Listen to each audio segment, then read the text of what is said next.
Good morning, members of the public, officers and others present, and those watching online. Apologies, first of all, for the delay in starting. We had a couple of technical issues that we just needed to resolve before starting. Slightly easier. Thank you. So, my name is Robert Carmichael. I'm the Governance Officer for this meeting, and I will be opening the meeting until we elect a chair for this morning. So I'll run through the domestic arrangements first. Please ensure that you maintain social distancing from all other persons whilst in the chamber and in the communal areas. Please ensure that you wear a face covering at all times unless you are sitting down or you are exempt from doing so, and that you use the hand sanitizer and wipes provided. Please ensure that microphones are turned off when not in use, and please do not interrupt other speakers or hold separate conversations whilst others are speaking. If you are attending the meeting to speak and persistently interrupt the meeting, you may be asked to leave. Please ensure your mobile phones are switched off or on silent. And finally, we'll be using the e-voting for this morning on the modern.gov app. So, I'll just run through the fire safety part as well. So, when evacuating the building, please leave the building immediately via the fire exits and make your way to the assembly point on Ipswich Town Football Ground training pitch. Please follow the signs directing you to the fire exits at each end of the floor, and do not enter the atrium or the ground floor area or the walkways. If you are in the atrium at the time of the alarm, follow the signs to the nearest fire exit, use the stairs, not the lifts, and do not re-enter the building until you are told it is safe to do so. I would like to remind everyone present that the meeting will be broadcast live to the internet and will be capable of repeated viewing. The whole of the meeting will be filmed except where there are confidential or exempt items. If you make a representation to the meeting, you will be deemed by the council to have consented to being filmed. By entering this meeting as a speaker, you are also consenting to being recorded by the council and to the possible use of those images and sound recordings for webcasting and or training purposes. The council, members of the public and the press may record, film, photograph or broadcast this meeting when the public and the press are not lawfully excluded. And I will just go through the introductions of the officers here and the ward members as well that are on the agenda today. So first of all, we have Mr. Ian Dupre, the planning lawyer and legal advisor to this committee. Mr. Pateman G, area planning manager. We have Alex Scott, case officer. We have Philip Isbell, chief planning officer. And we have the ward members listed, but I don't think they have arrived yet, on the items today of Councillor Otten, Councillor Mellon, Councillor Hicks, Councillor Morrison, Councillor Humphreys, Councillor Haddingham, Councillor Stringer, and we'll come in turn to Councillor Richardson and Councillor Turner with an update from the Chief Planning Officer. So, first of all, members are the election of the chair. So members are asked to note that should the result of a vote be a draw, there will be no casting vote, and the vote will be taken again until a chair is elected. So, on that point, could I please ask for nominations for a chair? Councillor Stringer. I'd like to nominate Councillor Dave Muller. Thank you, Councillor.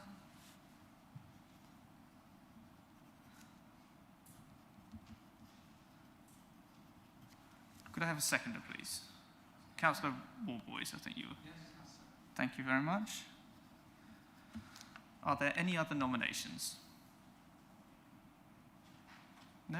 Thank you, members. I will just put that into the modern.gov vote, and then we will go to the vote on that.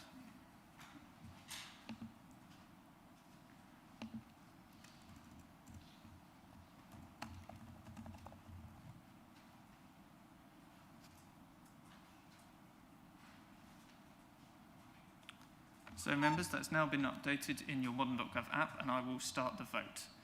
Councillor David Byrne, can I please take your vote verbally? 4. 4, thank you.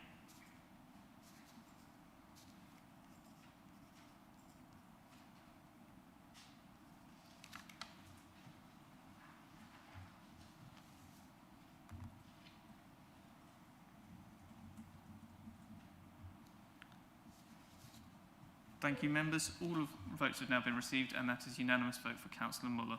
What I would suggest is that we take a very short break just so that Councillor Muller can move up to the top table. Thank you.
proposing me as chair today. So thank you for that. I'd like to move to the agenda, please. Do we have any apologies for absence and substitutions, please? Thank you, Chair. We have apologies from Councillor Guthrie and Councillor Carston, and Councillor Byrne is substituting for Councillor Guthrie, and Councillor Mayer is substituting for Councillor Carston. Thank you. Right. To receive declarations of pecuniary and non-pecuniary interest by members. Are there any to declare? Councillor Stringer? Yeah. Thank you, Chair. I have a non-pecuniary interest in items 7C and D. Yeah. I'm a director of another Mid-Suffolk supported arts venue. I thought it's only fair to declare that. Thank you very much. Councillor Mayer? Yeah, thank you. 7B, I'm a board member of Suffolk Holdings. I don't believe they're involved in that particular. Thank you. And then, Councillor Gould? Hold on, there's more, I'm afraid. Sorry, apologies. And 7C and D, I'm not a member of that particular organisation, but I utilise it and frequent it on a very regular basis. Thank you very much. Councillor Gould, please. Thank you, Chair. Just for reasons of transparency, subject to officer advice, I don't think it has any other implications that 7C and 7D are in my county council division. Thank you very much indeed. Okay. Are there any declarations of lobbying from members? Certainly I've been lobbied. Yes, thank you. I was certainly lobbied on the application regarding Athelington, the one in Horham Road, Athelington. Was anybody else? Yes. Yeah. Was that Same, Chair. same one? Yeah. Anybody? Any other applications that anyone else was? No. Okay. Thank you. Sorry, Councillor Mellon. Sorry. Thank you, Chair. Yeah, I've been lobbied on 7A, although that's been pulled, 7B and 8A. Thank you very much indeed for that. Okay. Are there any declarations of personal site visits? No. Okay. Thank you very much. I'll move on to item 6. Can we have confirmation of the minutes of the meeting held on the 4th of August 2021? Are there any points regarding the accuracy of the minutes, and could I have a proposer and a seconder, please? Councillor Stringer, please. Yeah, I'd like to propose they're an accurate record. Thank you very much. Do I have a seconder, please? Councillor Warboys, I think I saw your hand go up. Sorry, yeah, Councillor Mellon. Thank you very much. That's Councillor Stringer to propose, Councillor Mellon to second. Okay, in that case, what we'll do, I will now ask the Governance Officer to conduct the electronic vote, please. Thank you. Thank you, Chair. The vote is now in progress on the modern.gov app. Councillor David Byrne, can I please take your vote verbally? Yes, I wasn't present at that meeting, but does that mean that I should abstain? The general accordance is that if you're not at a meeting that you probably should abstain, but there's nothing in the law that prevents you from voting for or against. Okay, well, I will abstain, thank you. Thank you.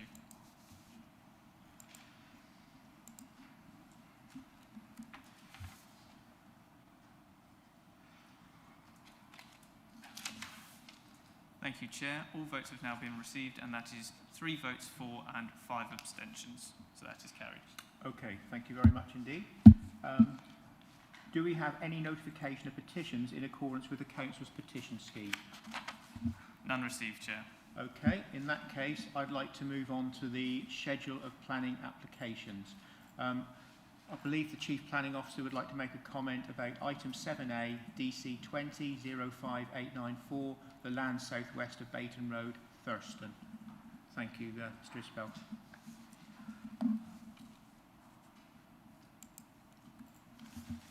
Thank you, Chairman. Good morning, members.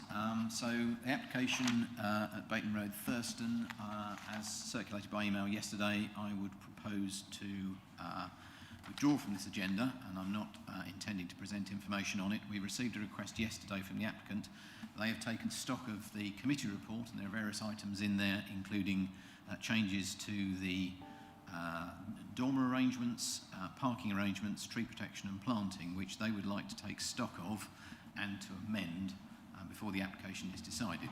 Now, members will be aware that this site is the subject of a judicial review. That does not preclude the council from hearing it, but I think the intention on the part of the developer is to achieve a permission which can be delivered if they are successful in defending, together with ourselves, the judicial review claim that's been made. So leaving aside that, and I don't wish to talk about that in any detail, as far as the reserved matters application goes, there are various conditions recommended which would require further work, and the request has been put to us that the applicant be allowed opportunity to amend the design and layout arrangements, which we will consult upon in due course and bring the application back in front of committee.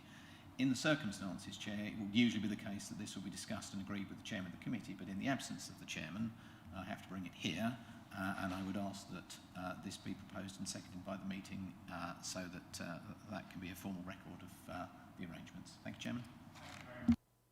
Chairman. Could I have a proposer and a seconder to defer item 7A on the agenda? Councillor Mayor as a proposer and a seconder, please. Councillor Norris. Thank you very much. Can we go to the electronic vote, please, now? Thank you. No.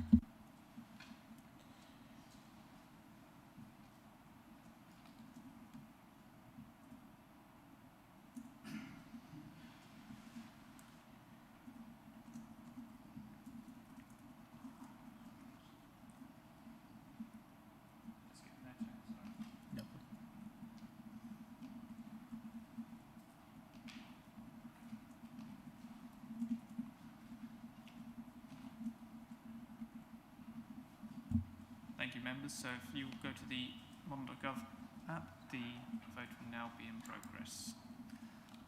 Councillor Byrne, could I please take your vote verbally? For. Thank you.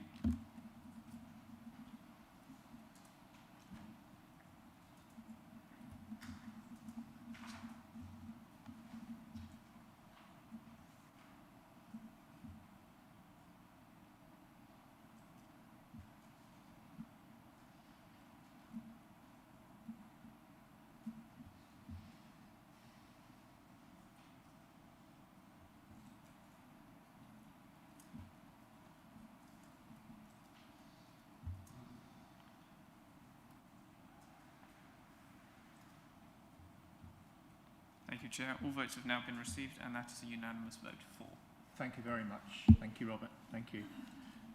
Next, I would like to move on to item 7B, which is DC 20-04921, the land east of Hockey Hill, Wetheringsett Cum Brockford, Suffolk. And I would now invite the case officer, Alex Scott, to introduce the application to the committee, please. Over to you, Alex. Thank you. Thank you, Chairman. Members, as the Chairman's explained, this is item 7B in the agenda, application reference DC/20/04921, land east of Hockey Hill in Wetheringsett. The application before you is an application for outline planning permission with consideration of access, layout and scale, all to be considered as part of this application. Matters of appearance and landscaping are reserved, so we don't have details of that at present. And the application is for the erection of 14 dwellings, including 4 affordable dwellings, and construction of a new access through the Hockey Hill estate. We'll just move on to the presentation. This is the location of Wetheringsett within the district for the avoidance of doubt. The approximate location of the site within the parish, so off Hockey Hill and Hockey Hill Estate. Just highlight that for you over here. This is an aerial view of the wider area. And an aerial view of the site location. This is a constraints map of the site and surroundings, and the key constraints I think to note are that the site lies within the settlement boundary. as described within the existing development plan, and the village itself is designated within Core Strategy Policy CS1 as a secondary village. Just for your information there. And other notable constraints, there are a couple of listed buildings here at Paxus House and Hill Farmhouse fronting Hockey Hill within the vicinity, and this purple hatched area at the top is the village conservation area, which is further up to the north on Hockey Hill. Now the site is essentially divided into two sections. The first section is an existing area of garages, 12 garages fronting the Hockey Hill estate, and the remainder of the site an existing grassed pastoral field, I think you could describe it, measuring approximately 0.97 hectares, so almost a hectare in scale. And there is also an area of crossing, also within the red line of this, what is termed an agricultural access, but as we go through the presentation, it's become apparent that this perhaps isn't used for such purposes, but there'll be more information hopefully as we go through the discussion for you on that point in particular. The proposed layout, now this is for consideration. This is not indicative. This is part of the application, as is the access, which will be through the area of the existing garages.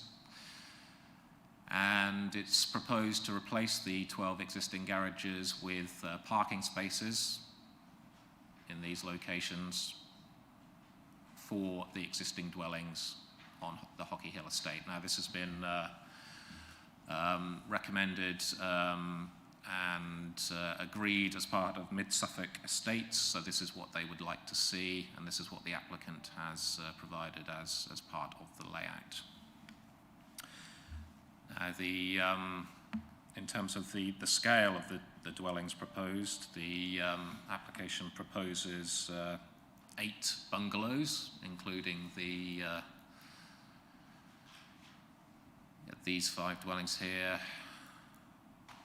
which would be closest to the existing dwellings fronting Hockey Hill. And the 4 affordable houses are in this location here, just for reference. And we also have the attenuation basin, surface water drainage basin, as part of the layout, and this has been looked at and approved in principle by the local lead flood authority at the County Council. Other points to note, there is a power line which runs through a portion of the site, and this area here is the easement required away from that. And just to note, we have no buildings directly beneath that line, so it may indicate why the garages have been set so far back in the site. And this is a breakdown of the proposed housing mix. As you can see, we have a mix of 2 and 3 bedroom dwellings only, so smaller dwellings, and 8 bungalows, as I've mentioned, and the affordable dwellings highlighted here by asterisks, plots 5, 6, 7, and 8. And the scale is indicated here as well as the floor area. Scale, of course, part of what we will be considering today. On to some photographs for you. This is the existing Hockey Hill estate, and the existing garage blocks proposed to be removed. and the area of the proposed access. And just a view from the other side. So garage block here, garage block there. And this is looking through the area of the existing hard standing, fronting the garages, through where the agricultural track, or what is termed the agricultural track, and the field beyond. And this is the rear of the existing dwellings, fronting Hockey Hill. And that's looking back down that tract access towards the highway, and then the rear of the dwellings across, and then just looking out the other way across the site into the countryside. You'll note the existing field boundary untreated at present. This is on the main Hockey Hill Highway, and this is where the estate road emerges onto that. There is a bus stop in this location, close to the site, and this is where that track we saw earlier emerges onto the highway. And then just looking back down the highway towards the estate access where that emerges onto the highway, and then the frontage of the existing dwellings along Hockey Hill, and you might be able to make out Pax's House, the listed building, thatched cottage over there in the distance. So that concludes the presentation. As set out in your papers, officer recommendation is for approval subject to conditions. Thank you very much. Thank you very much,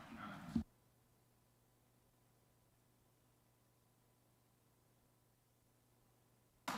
I now open up the floor to questions from members, please. Do any members have any questions for Alex? Councillor Stringer, please.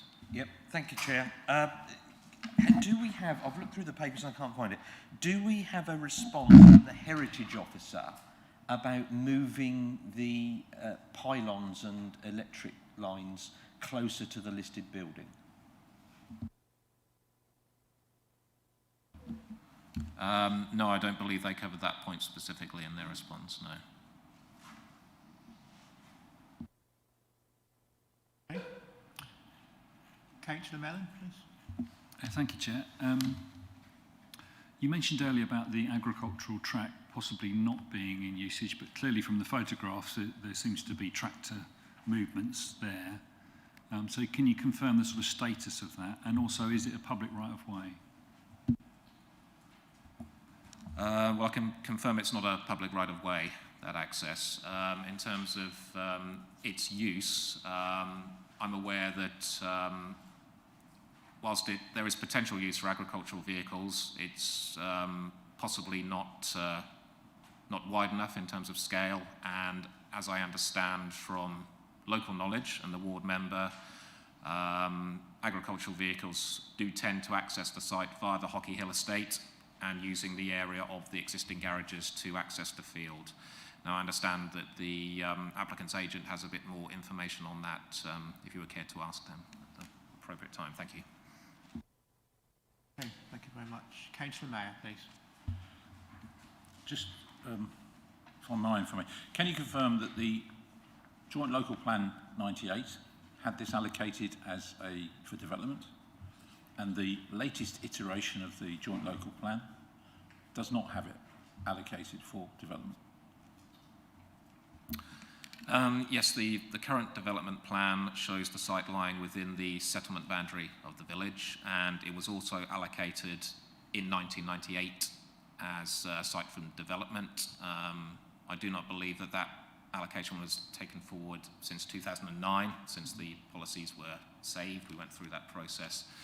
And yes, I can confirm that in the emerging joint local plan, it's not proposed to include the site area within the emerging plan settlement boundary, but we are working from the existing plan at present. I think that would be the advice.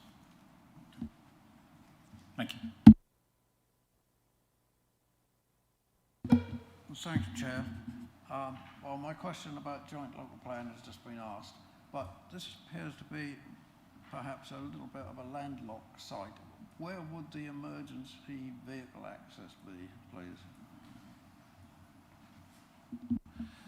Well, there is proposed only to be a single vehicular access to the site. That would be via the Hockey Hill estate, and the access as proposed. I believe it's suitable for emergency service vehicles. It would be a state road of an appropriate width. That's been considered by highways, I believe, and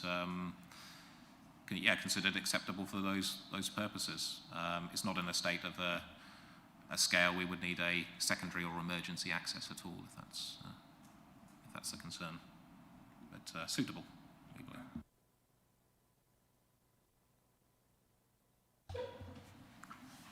Thank you, Chair. I'm not sure quite it's a planning matter, but I'm assuming that the garages are rented by Hockey Hill residents and not owned by specific residents. I don't have that information, I'm afraid, Councillor Warboys, but yes, I mean, they're managed by Mid-Suffolk Estates is all I know. I don't know details of ownership of... Yes, I think, following on from that, there's a bit of a contradiction that the parish council has talked about a shortage of parking, but also in the papers it says that the use of the garages isn't 100%.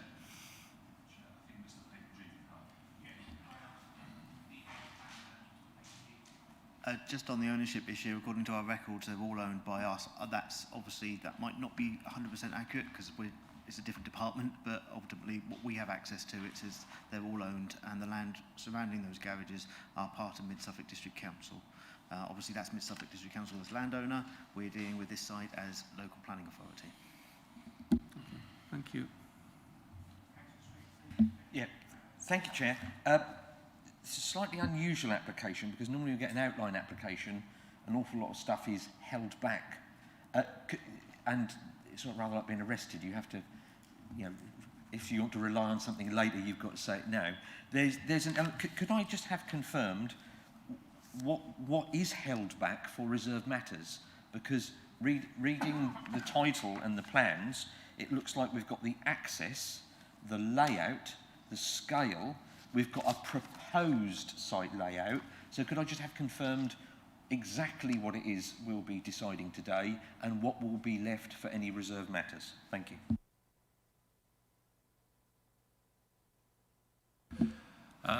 Yes, I'll just provide that broadly, if I may. So, yes, this is an outline application. However, matters of access, layout and scale are for consideration. So that layout plan you saw before you, the layout as part of that is proposed.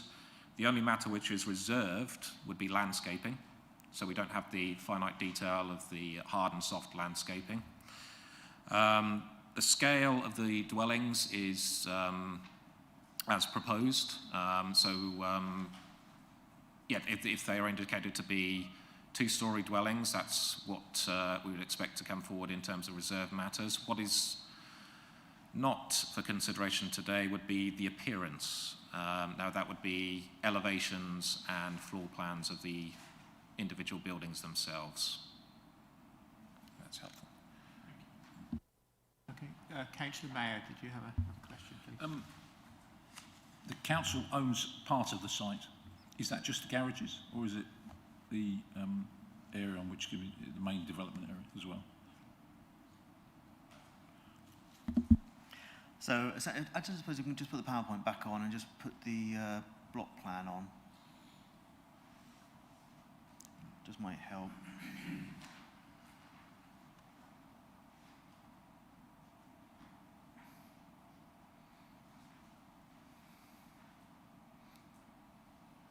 Right, so at the top of the plan you have this white strip which is the agricultural land that would remain, and essentially almost like a bridge across it is a road that would link this site to the estate. On the northern side there, that entire piece, that is owned by Mid-Suffolk District Council, and that is the garaging at the moment. Everything to the south of that is is not part of the council. It is the developer. And in terms of going back to the earlier question, in terms of what's included, so we don't know what these buildings look like at all. We can probably guess what they might look like, but in terms of the actual external appearance, we don't have that before us. That's something for later. The indicative trees on that plan and what fences may divide these properties, again, they are soft and hard landscaping elements. You can sort of remove those from your mind. They will be part of the reserve matters. But in terms of placement of those garages and buildings, the roads, the paths, they are essentially before you to consider right now. I hope that clarifies.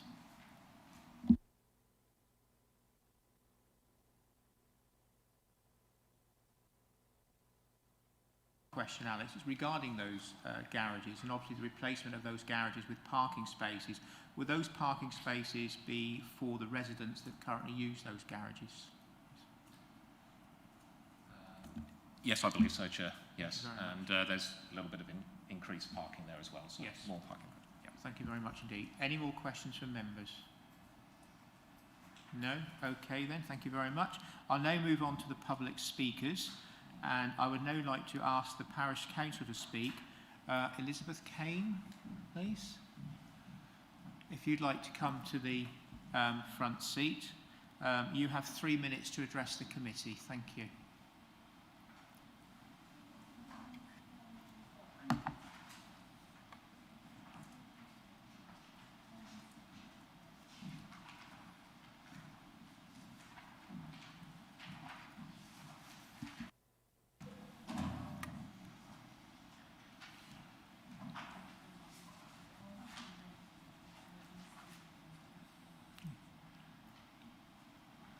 Whenever you're ready, Mrs. Kane. Thank you.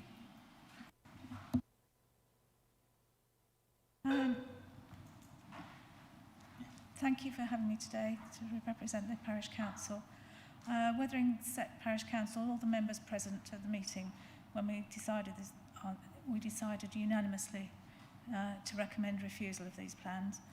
I'm disappointed in the planning officer's representation of our objections because I don't think they've been sufficiently strongly made in certain points. We know that Mid-Suffolk District Council has an excess of 5-year housing supply. The site is not included, as we've already mentioned, in the MSDC draft local plan. The proposal is not sustainable. There are no facilities whatsoever in Wetheringsett at all.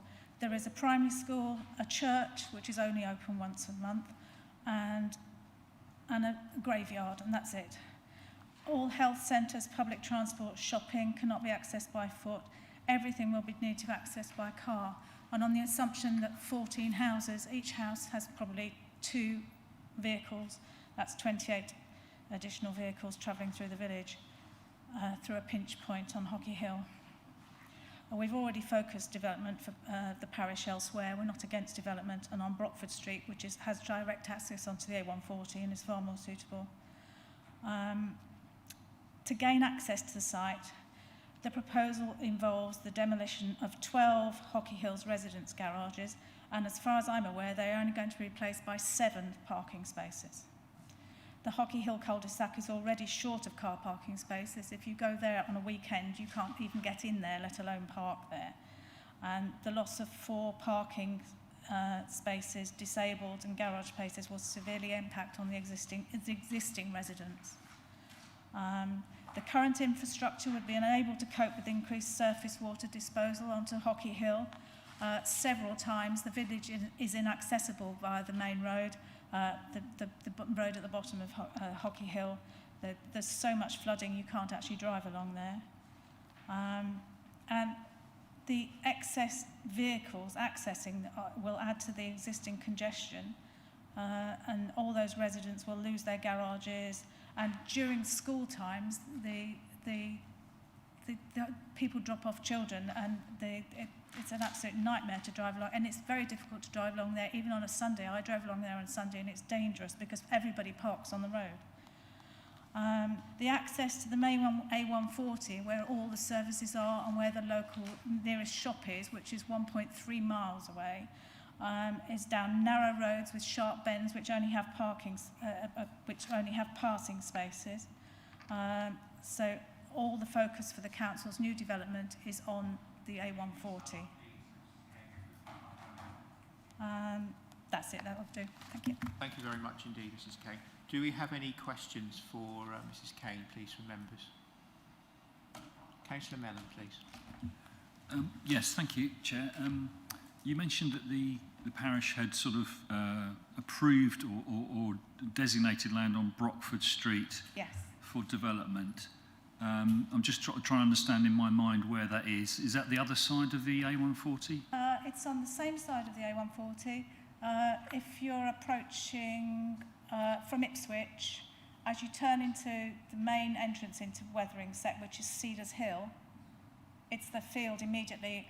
As you turn into Cedars Hill from the road, it's on the left of there. It's a big field, and it's owned by the same landowner. Any other questions from members? Councillor Mayor, please. Not for the councillor, but for the officer. Are there any other areas in Wetheringsett that are in the emerging joint local plan as set aside for development? Yes, I believe Brockford Street is the preference locally for the focus of development. Yeah, that's included. Yeah. Already being developed in Brockford Street, 9 houses on the main road. Thank you very much, Chair. And again, really a question for the officer prompted by the parish representation, which is about the number of parking spaces. So can you confirm that there is no net loss of the number of parking spaces? If we could have the layout again.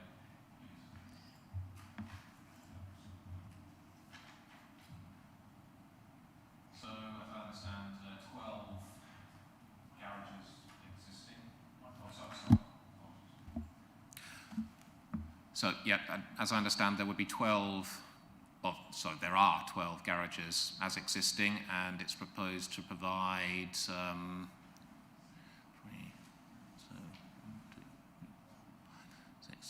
8 there, and 9, 10, 11, 12, 13, I make it, Councillor, with 4 disabled sized bays also available. Housing estate and the existing residents, that's not exactly the same. But it would be available for parking for the existing estate, as I understand. It's not specifically for the proposed development. Not designated, but available on that. No, I don't believe it's specifically designated, but it would be available for general use. Yeah. Did you wish to come in? I was actually going to pick up on the parking point, but Alex has essentially answered that, which is they are open to anyone's use, those parking spaces. So they're visitor parking if you were looking at it in a standard estate way. I was just going to confirm that in terms of the emerging joint local plan, obviously Wetheringsett Cum Brockford has got various settlement boundaries, but in terms of the allocations proposed, there is 2, and they are only in Brockford Street area itself. Obviously, at the current time, the current local plan has this site within the settlement boundary for a secondary village.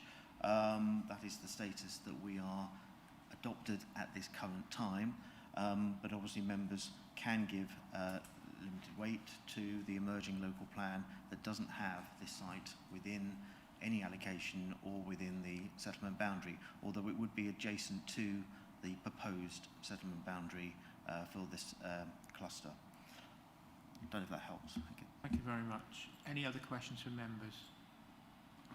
Can I just ask Mrs. Kane, if I may, please? Are you aware that these garages are currently occupied by existing residents? Yes, they are. Yeah. They're all of them occupied. Yeah. Thank you very much. Okay. If there are no more questions for Mrs. Kane, thank you very much for your contribution this morning. I'd now like to ask an objector to speak, Mr. Mike Pease, And Mr Pease, you have 3 minutes to address the committee. Thank you. Thank you, Chair. A couple of minor detail points. The Hockey Hill cul-de-sac is not an estate. What this development would create is effectively an estate. It's out of character with the village.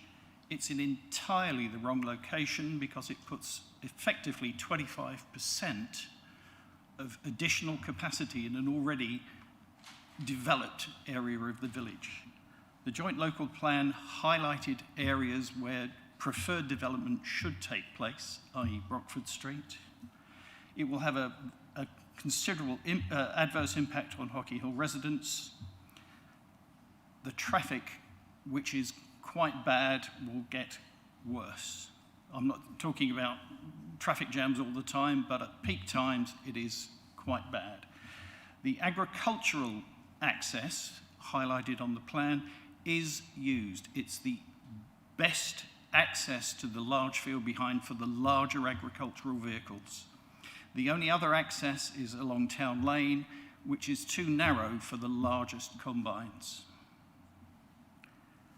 As Councillor Kane has already stated, we have a junior school, we have a church, we actually have a Friday social club at the Mid-Suffolk Railway Museum. No public transport, no shops, no doctor, no dentist, no pub. Everything requires vehicular access to those facilities. The residents welcome new housing in the village, specifically affordable homes for villagers, but in the right location. Brockford Street was identified as the correct location, which is why it's on the joint local plan. 12 garages are being removed. 7 parking spaces in that area are being provided, regardless of what's claimed to be laid out in this outline planning permission. We have therefore a loss of 5 parking spaces. The access into the Hockey Hill cul-de-sac is congested. The bungalows, which form the entrance to it, have people parking outside all the time. I think that really sums it up. It's a good development, but it's the wrong location. Brockford Street is the perfect location for this. It's owned by the applicant. We would endorse it. We don't endorse location in an already crowded area of the village. Thank you for your time. Thank you. Do members have any questions for Mr Pease, please? Councillor Mellon, please. Yes, I hope you can just confirm the public transport, because we were pointed out, I think, in the presentation, a bus stop. Are you saying there's no buses at all? The only buses in Wetheringsett are school buses. There used to be a bus service probably about 7 or 8 years ago. That no longer runs. There is no public transport in the village, other than dial-a-ride, which is, well, wait for a while until one finally arrives. So, Councillor Mellon's just asked my question. Thank you. Are there any more questions, please, for Mr Pease? No? Thank you very much, Mr Pease, for your contribution this morning. Can I now move on to the agents, Sarah Hucklesby and Tony Alston, please?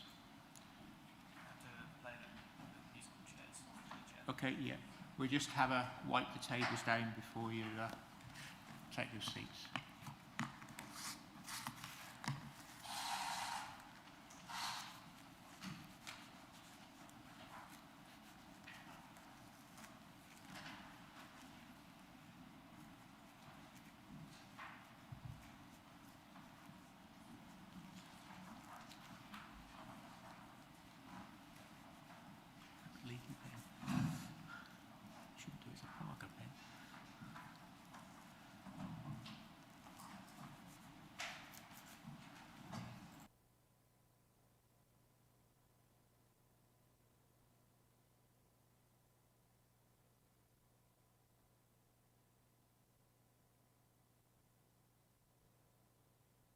Thank you very much. Thank you very much to both of you for coming today. Between you, you have 3 minutes. I'll start the timer now. Thank you. Sorry. Thank you for the opportunity of speaking to you. I feel some information regarding the background and reasoning behind this application may be of assistance to you. This particular parcel of land has been owned and run by the D.O. Alston World Trust for over 100 years, since the early part of the last century. This area is classed as Grade 3 agricultural land and has not been farmed actively for some considerable time. It's difficult land to cultivate. The configuration has always meant it's too small for the size of agricultural vehicles used on the farm. In addition, the site is surrounded on 3 sides by dwellings, and within such a confined space, the density and types of methods necessary to support and enhance viable growth would be unacceptable. Part of the original parcel of land was sold by Mr. Donald Alston to a local builder, Mr. Eric Scott, in the late 1970s. The bungalows facing Hockey Hill were subsequently constructed circa 1979, and drainage, not overhead power lines, I'm afraid, were installed on the east side, thereby allowing for future connection. It was always both parties' intention that the remaining land should be used for housing, and it was incorporated within the village envelope and designated as such for development in the local plan of 1998. It is not included as amenity space within the current 2013 to 36 Mid-Suffolk Open Space Assessment. The aim of this application is to provide a variety of modest-sized homes to serve the needs of the village and the rural community generally. Therefore, this outline application has been very carefully considered on the basis of local needs, using the character and type of buildings surrounding the land as a guide. The field accesses have been in existence since before the bungalows were built. There have been no issues in the past with this minor route. The main access to the large field behind the site is from the east and south, and the access via Hockey Hill will not be used any more frequently than at present. In relation to the loss of garaging, Mid-Suffolk Estates have requested that 12 parking spaces as a minimum be provided as an alternative, as they felt the existing garages are past their useful life, are too small for modern vehicles, and offer little relief for parking on this part of Hockey Hill. It was their request the garages were removed, not ours. The location, number and type of parking spaces are subject to a draft legal agreement, which has accordingly been prepared and agreed with the applicants. We've worked with Strategic Housing to agree the type and layout of affordable housing on the southeast corner of the site. At their request, the final proposal has 2 parking spaces per unit, where adjacent to these dwellings, accessed via the shared surface shown. Finally, I'd like to reiterate this proposal for development has been generated by a local family, also a local employer, who are and always have been very keen to see that Wetheringsett thrives as a village. The intention of building on this land to meet local needs goes back over 50 years, and although both the original instigators of the project have now passed on, it is their legacy and their wish to keep the village alive that remains and has been carried on with the present application by their successors. Thank you, and I'll take any questions. Thank you very much. Okay. Okay, do we have any questions for members, please, for the agents? Mr. Pateman-G. I appreciate I'm not a member, but I do have a question, if I may. Thank you, yes. And could we put the layout again on the back on the screen, please? Can I just confirm, I'm a little confused. We've been talking about this line on the left-hand side as a pylon, but I don't think it is. Is that drainage? Drainage. That's drainage, yes, thank you. Sorry, so let's confirm this another way. So that relocation of the line is actually a relocation of drainage? That's right. Anglian Water have said that that's possible. So there is no pylons going across this site? No, none at all. Thank you. That was all. It seemed a bit odd after a while because I thought, well, where are we going to put the stands for the pylons in the middle of people's gardens? It didn't make any sense. So thank you for confirming that. It isn't. Apologies from our point of view as well for not pointing that out earlier. Thank you. Last question. Sorry, one last thing. You mentioned legal agreement. I assume you mean a legal agreement between the council as landowner and yourself in terms of the parking, but that's not anything to do with the planning decision before Nothing us. to do with the planning. It's Thank a you. completely separate agreement. Yeah. AMG. If there are no further questions for the agents, thank you very much for your contribution today. We don't have a supporter, so I will now ask the ward member to speak, Councillor Andrew Stringer. Over to you, please, Andrew. Thank you, Chair. This is one of those cases where you see the sort of, when planning becomes slightly perverse because of timing. This particular site, I believe, was a bigger site in the upcoming 1998 local plan, and it went to an appeal, I believe, and was restricted to the size it is shown in the 1998 local plan. So it's been in the current local plan since 1998, but never built out during that time.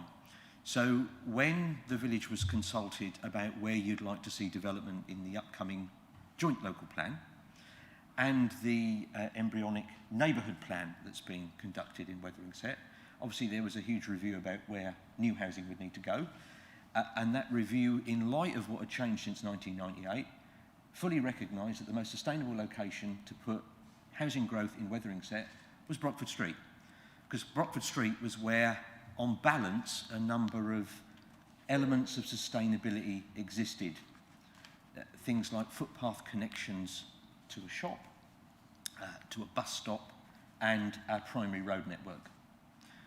That didn't exist in the centre of Wetheringsett. So Wetheringsett Parish Council submitted to the joint local plan,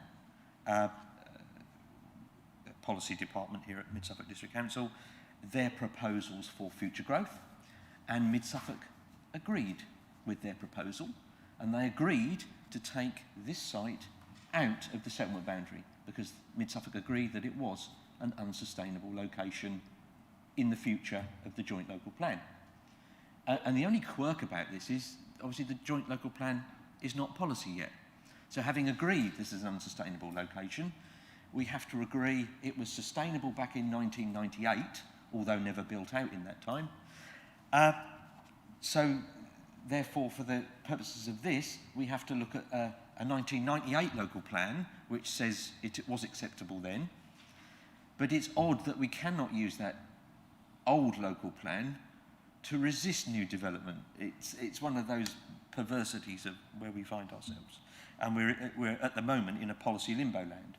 If the joint local plan were policy today, and the inspector that's looking at it this month agreed that all the submissions in there were correct, this site would not be deemed sustainable unless, unlike other sites in Mid-Suffolk that were reviewed in 2003, this site was reviewed in 2003 by the Assets Department, and we agreed that it should only come forward as an exception site for affordable housing, purely affordable housing, which we did in other areas with sites similar to this.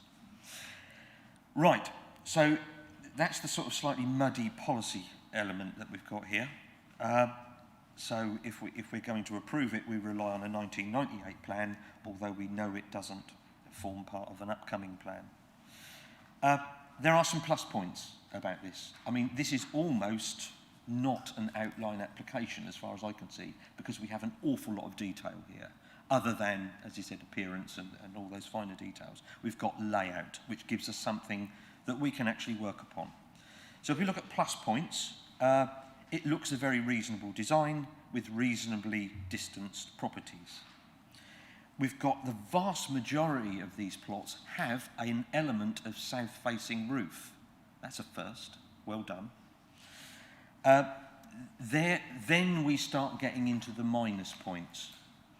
I'm going to have to grasp the thorny issue of parking. Because we've got layout in here, there are a number of significant challenges with the parking here. Committee after committee here resists tandem parking. Almost all but 4 of these rely on tandem parking to make this work. Well, that's one car in front of another. Tandem parking. We have resisted that at this committee time after time, especially in rural areas, because all it creates is a huge amount of chaos to get the second car out. And there's tandem parking relied on plot 14, 13, 12, because one's in the garage and one's outside. Well, it is. If you can show me where the second parking space is for those other 2, because you've already said it can't be the ones opposite them, because they're the replacement for the garages that we're taking down. And of course, that's where the other fault is in this plan. Those parking spaces outside plot 13 and 12 are not going to be used as a replacement for the demolition of the garages. Why would somebody that lives in the existing ex-council housing round the corner park in front of someone else's private bungalow and then walk back round on that estate? Frankly, there isn't the replacement parking in this design. Equally about the design, even if we swallow the element of tandem parking, plot 5 on this plan, I would really dearly like to see someone try and get a car in those, because you're right up against that boundary and the landscaping there. I physically don't think you can get a car in there. And I know that the county council hasn't objected, but frankly, I'm yet to see the county council object to anything here at our planning committees. So I think the parking here is nowhere near what we'd expect for a rural area. Equally, we need to look at the guidance on cycle storage. Every single neighbour, the neighbourhood planning committee for this village has been written to by the county council to say you need a condition in there that shows secure cycle storage. Well, I cannot see where the secure cycle storage is for plot 8, 7, 6 and 5. There's nothing. So the county council should have responded to this from that element as well, which they haven't done, which I apologise for. We also need to be acutely aware, as the parish council is saying, the reason this isn't in the joint local plan going forward is because it's so far away from elements of sustainability without much in the way of footpaths to get you there. You're 1.3 miles away in the shortest route to walk to a bus stop or to a village shop, let alone a public house or something like that. So it is quite a long way away from what we would call sustainability. So if you found this acceptable in the old policy terms, it would certainly need to wash its face significantly on that sustainability front going forward, so that we do actually bring about anything that could even claim to be sustainable. I would equally like you to look at one of the letters of objection. That letter of objection was very balanced, but it did then go on to say if you were going to approve this, there were a number of things that they had concerns about. And that was potential permitted development rights in those gardens of 14, 13, 12 and 11. And also the designs, that bungalows should be single storey and try and keep those roofs to a sensible height to protect that residential amenity. I think that's all the points I wanted to make, so I'll end there. Thank you, and thank you for listening. Stringer. Do we have any questions, please, for the ward member? No? Therefore, I will open up the item for debate. Councillor Mayor, please. Thanks, Chair. For me, this rests on dates. Do we rely on an individual's aspirations dating back 50 years, a local plan that is now 23 years old, or do we rely on an emerging plan for which there was consultation that supports the parish council's position that these houses are in the wrong place? It's a balance, and for me, I think we should support the parish council, support the emerging joint local plan, and say that these houses, though they may be a good design, are in the wrong place. Anybody else would like to enter into the debate? Councillor Norris, please. Thank you, Chair. Without repeating what Councillor Mayor has just said, to me, I question whether this is really sustainable in the true sense of the word. It does seem to be in the wrong place. It's quite an admirable layout to some extent, although there are some questions, as Councillor Stringer has raised, regarding actual practical parking provision within the site itself. It seems that parking is going to be exacerbated and will become a major issue if this goes ahead. So at the moment, I'm not feeling that I can support this application in this location, but I will listen to the rest of the debate. Thank you. Mr. Pateman-G, please. Apologies, I don't normally want to come in this early into the debate to try and assist, but I'm just conscious that we've already picked up on some policy points, so I just want to clarify a couple of these issues. Firstly, the review of the local plan was carried out in your 2008 core strategy. And ultimately, at that point, your policy then defined the idea of primary villages, key service sectors, and secondary villages. This was designated as a secondary village, and its settlement boundary was, as it is right now, defined at that point. So ultimately, we're not looking at the Local Plan 98. It has been reviewed since then. It's not as old as you may think. What we are looking at is still an old document, 2008, and in the focus review that came along in 2012, that didn't seek to address the settlement boundaries. It kept to the 2008 settlement boundaries. But just for clarity, you're making a decision to essentially set aside your current settlement boundary policy. I would be very cautious about that, and I would be even considering referrals, as you would be essentially looking at something in conflict with your own policy to allow, in principle, development within settlement boundaries at this current time. I appreciate that, as it is all about timing and planning, the proposed emerging joint local plan, which is not your current adopted policy, does say something different in terms of settlement boundaries. But I would urge members to be very careful about the weight given to that in the context that to do the other would be conflicting with the provisions of your own adopted local plan, which includes the core strategy.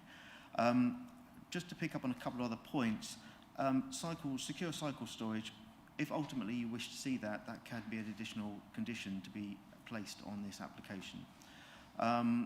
If you are looking at the 12 replacement parking for residents, bearing in mind what the agent said, that there's already a legal agreement between the council as landowner to secure those, but in planning terms, if you feel it's essential as a planning issue, there is no reason why that could not also be secured in planning terms.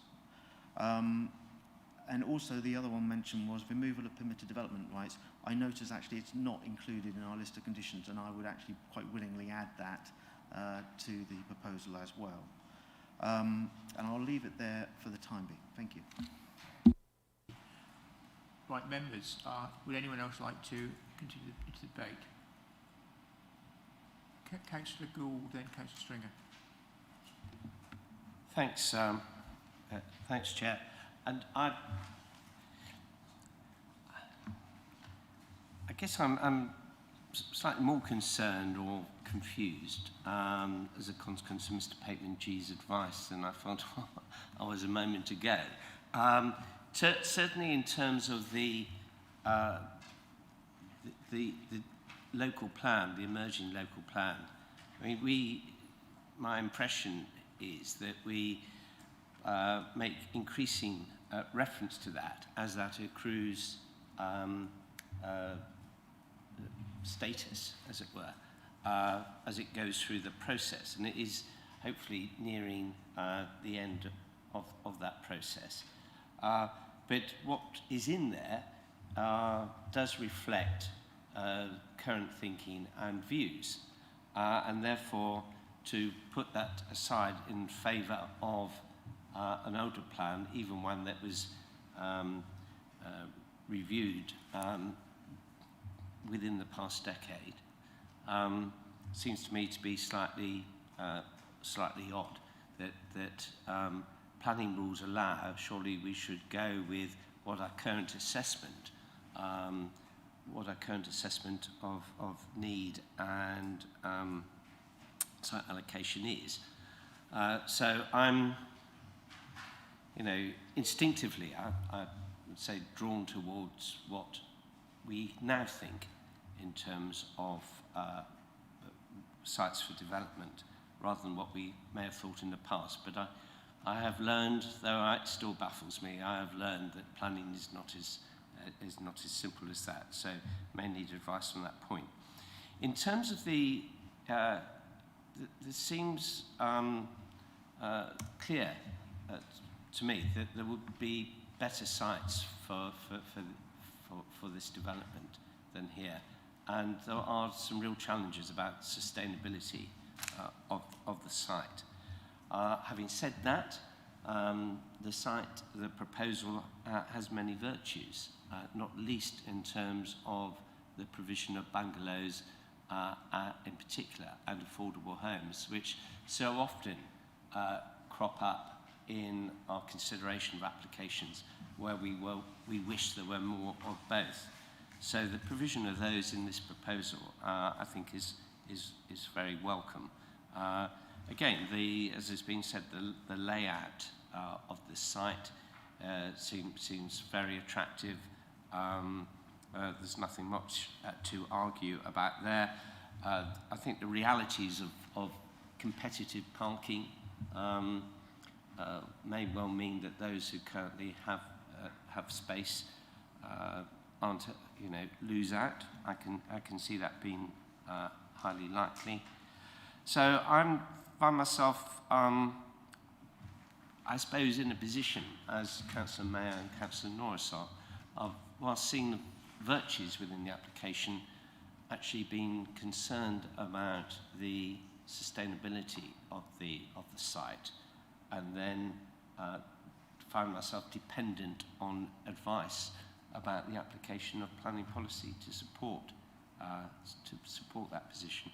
Thank you. Do you have something to add, Councillor Stringer, for information? It's coming off the back of what Mr. Pateman-G said. Mr. Pateman-G was mentioning about how we shouldn't vary from the 1998 local plan and the enshrinement in the core strategy review of the settlement boundary when looking at this case.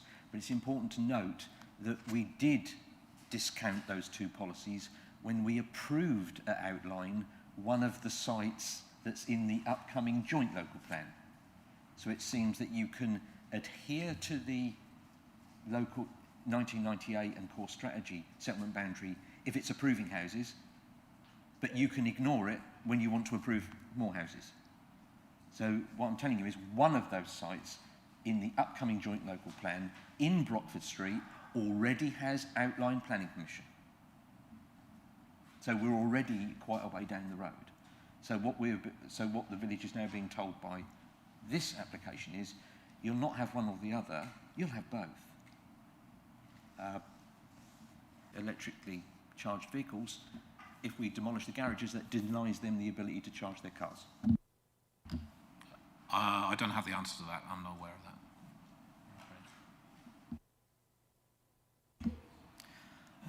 First of all, I do not wish to tell the members what to do at all, so forgive me if it was the impression that you got.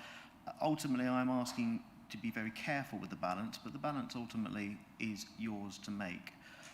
In terms of the position, in terms of the current policy, obviously things have moved on from the joint local plan, from the core strategy and the local plan, not least due to the National Planning Policy Framework introduced in 2012 and has been updated many times since.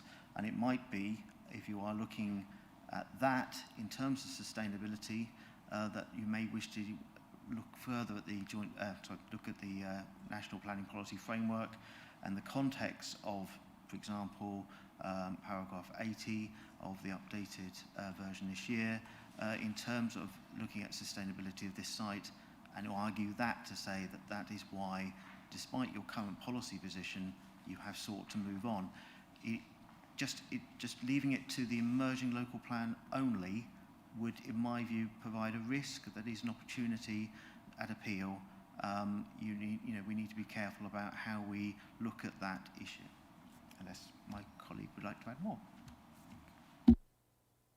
Chairman, can I just say something about this, just so we're absolutely clear about this? The draft joint local plan is presently at examination. It is presumptuous for us to assume that the examiner will find it either sound or unsound. And we advise committee in development control decisions to consider that that plan has limited weight. So where does that leave you? You have a development plan, which is the 1998 local plan with various saved elements, and you have the core strategy and core strategy focused review, and perhaps unhelpfully, as Mr. Pateman-G has said, you've also got the NPPF to weigh in this, so you have a blend of those things, and no one of those documents provides a clear solution to which is the right document. But what I would say is that I do not advise you to attach more than limited weight to the draft joint local plan because it has not passed through the examination it is undergoing. And I'm perhaps trying to lay it on heavier than John has put it here because that carries risk. You have the presumption in favour of sustainable development to apply here, which is in the NPPF and which has been rehearsed before. I think together with your saved policies, you can consider quite adequately whether or not this represents sustainable development in connection with that. And John has referred to you to elements of the NPPF which refer to that, but I think it would be unwise to unduly rely upon the discussion of various past reviews of things, or indeed to rely upon the future plan.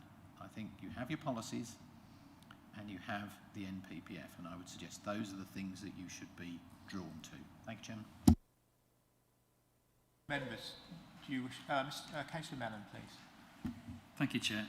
Yeah, I'm grateful to the officers for those clarifications.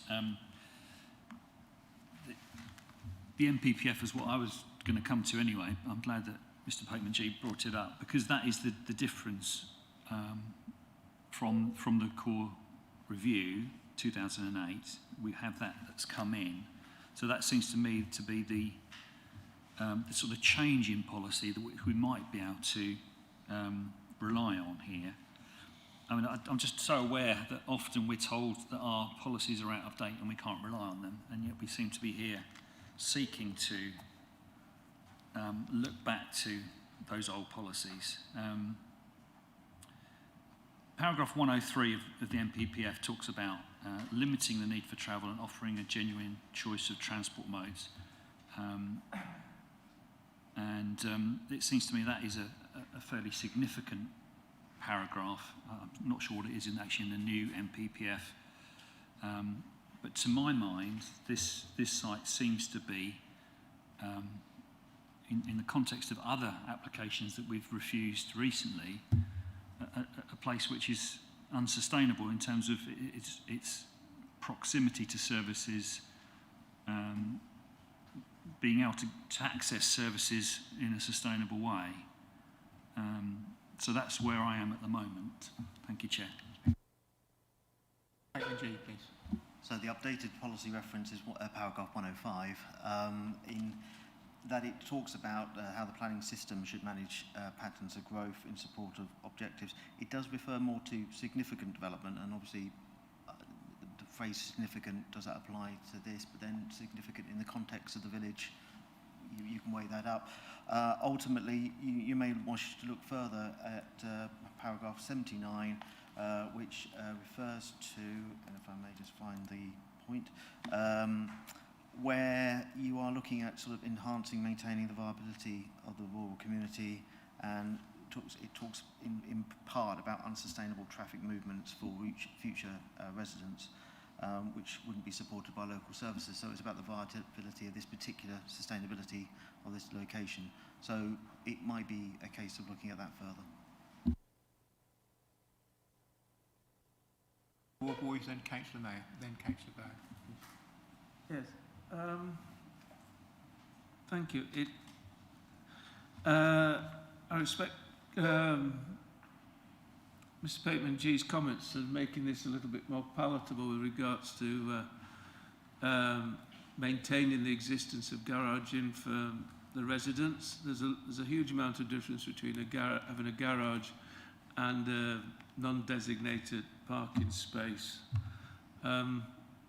And again, this sort of withdrawal of sort of development possibilities in the gardens and the provision of cycle storage, which leaves the tandem parking, which looking at this current layout would be difficult to mitigate.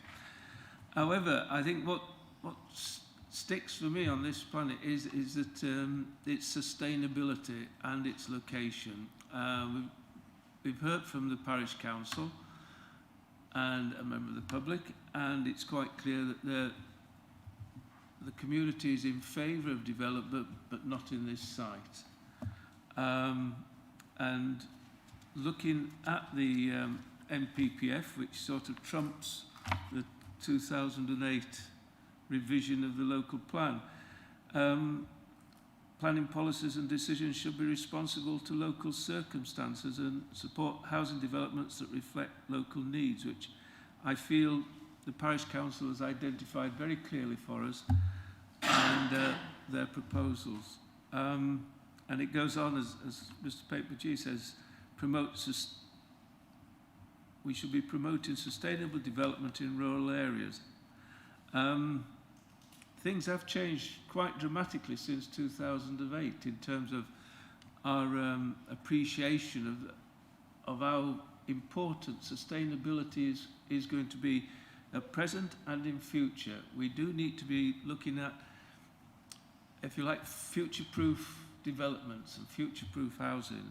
And I think we should be aware of the present situation, and rather than sort of relying upon making a decision based on something which is now, wait, do some calculations quickly, 12, 13 years old. That's the way my thoughts are moving at the moment, that we should try and have a contemporary solution here. Thanks, Chair. I think we need to be careful about relying on paragraph 105 in terms of sustainability and transport. Whether the site is as proposed or whether it's on Brockford Street, we'd still need to use vehicles to access local facilities. So I was encouraged when Mr. Paper-G mentioned para 79, and for me that seems to be the crux of the matter. The Parish Council want this development in a sustainable location, in that they're protecting their village, and by moving it to Brockford Street, not allowing it here, we would be protecting rural community, in that the increased traffic would not be forced to use the rural centre. So I would focus on para 79 rather than 105. Mr. Byrne, please. Yes, thank you. Excuse me. Thank you, Chairman. Quite a lot of what I've been thinking has been said already. I mean, it is unfortunate that the waters are currently always muddied at the moment by the conflict that we have between our existing local plan, the adopted local plan, and the emerging local plan.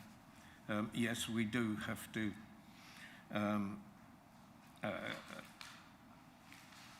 balance the weighting we give as a committee to those two plans. I tend to agree that it's probably better to leave that decision to the National Planning Policy Framework, and where we have the presumption in favour of sustainable development, and the key is this sustainable development in a sustainable location. The parking, the garaging, etc., has been quite an issue during the course of this debate, and I tend to agree with the way members are feeling about it. I welcome the inclusion of dedicated disabled parking spaces in the new design. I do think that it is unlikely that any of the present occupiers of the garaging will consider that any of the parking spaces within this development, apart from those at the very entrance to the site, will be much use to them. Parking spaces versus garages, well, I do wonder to what extent the existing garages are used to park vehicles or to store materials that are spilling out from the various houses, which is a fairly standard thing. So I think overall the the loss of parking spaces, if one includes the existing garaging as genuine parking spaces, is unfortunate. The tandem parking too is unfortunate. So I think I'm veering towards the sustainability of the site as the most important feature that we should be concentrating on today. Thank you. I'm perhaps have my 2 penneth worth now. I must know, I found the actual debate very, very interesting, and thank you all for your comments so far. I too am moving towards the sustainable development. As we know, and the parish clerk has actually informed us of this, in the upcoming local plan, there are areas within this village located for housing, which the parish council are happy with. They're not happy with this particular location, although I take into account what the Chief Planning Officer and the Area Planning Manager has said also. I was also looking at paragraph 80 in the new version of the NPPF, which says planning policies and decisions should avoid the development of isolated homes in the countryside unless one or more of the following circumstances apply. Now, my concern there is the term isolated homes, because if I could seek advice from Mr. Dupre on this particular one from a legal perspective, because I wouldn't personally say that this was isolated, because it's just not one-off thing. So would that be a correct legal? I'd be happy to advise you, but perhaps my planner's colleague should go first. I'll add if I need anything. Thank you. A bit of a can of worms, this one, so I don't want to explain this too much, but ultimately this has been a matter of courts over the word isolated, and when it comes down to it, it is taken to be the plain English definition of it, which is, in this context, would not deem this to be isolated, given the fact that you have got an existing settlement all the way around this site, virtually all the way around this site. It would be very difficult to argue that this is truly isolated in that context. So I would certainly not advise you that this is isolated. I would not seek to employ paragraph 80 in the context of this site. I would stick to where we've discussed already, please. Okay. Thank you for that, Mr. Paymangy. That was really what I was thinking myself, and you've basically confirmed that, and thank you, Mr. Dupre, I as well. endorse that. Yeah, don't need to add anything. Yeah, so thank you for that.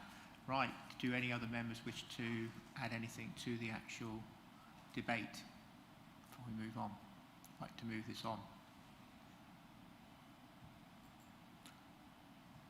No, we've debated this in some style now. Would any member like to make a proposal on this particular application? Because we do need to move this forward.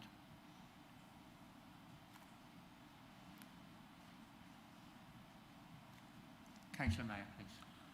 I propose that we refuse this application on the basis of sustainability. We'd need guidance from Mr. Paymangy, but revolving around paragraph 9 of the NPPF, and supported by the emerging joint local plan.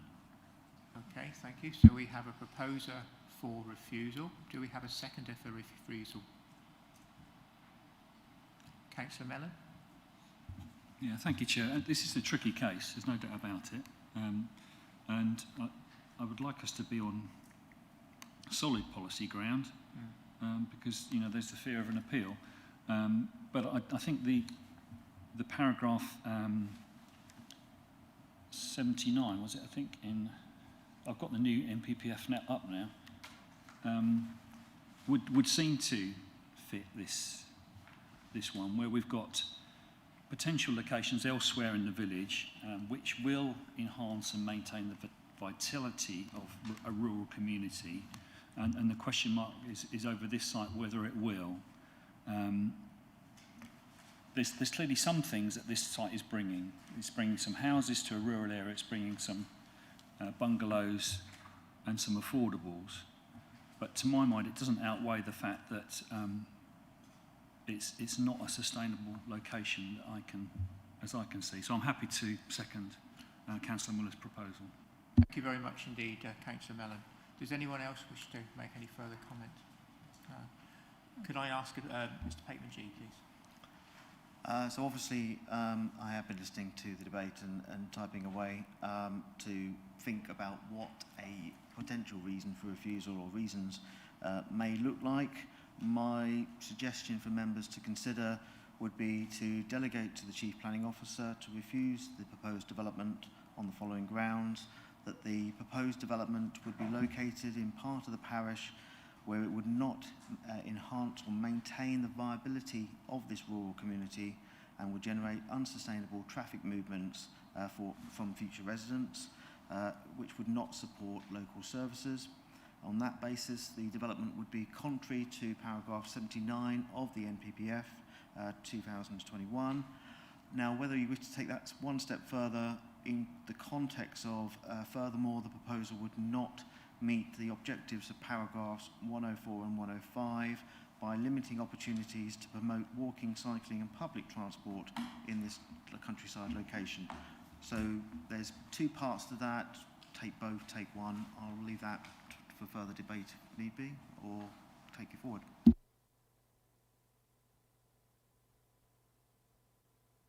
With Mr. Pateman-G's comments for the refusal. Yes, I struggle to see how 105 would add very much to this. I can take that out. Would you be content that it still limits opportunities to promote walking, cycling and public transport, or do you want the whole of 104 and 105 out and we'll just stick to the viability? I don't see how it does.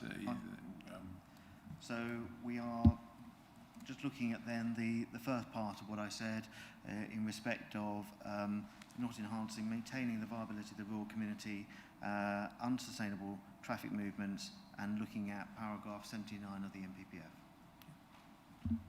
Should we not include the emerging joint local plan? That adds some weight, or do you feel that should not be referred to at all? I did avoid that purposely, if I'm honest. Fair enough. That's your decision, but I would need more information to see how to pull that in.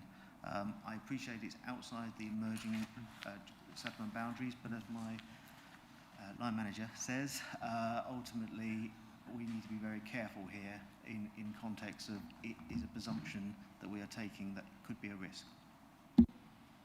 Okay, yeah, happy, thank you. Councillor Mellon, are you happy with the comments from Mr. Pateman-G? Yeah. I mean, I think I'd like to see 104 in there, but I'll go with Councillor Muller. Thank you.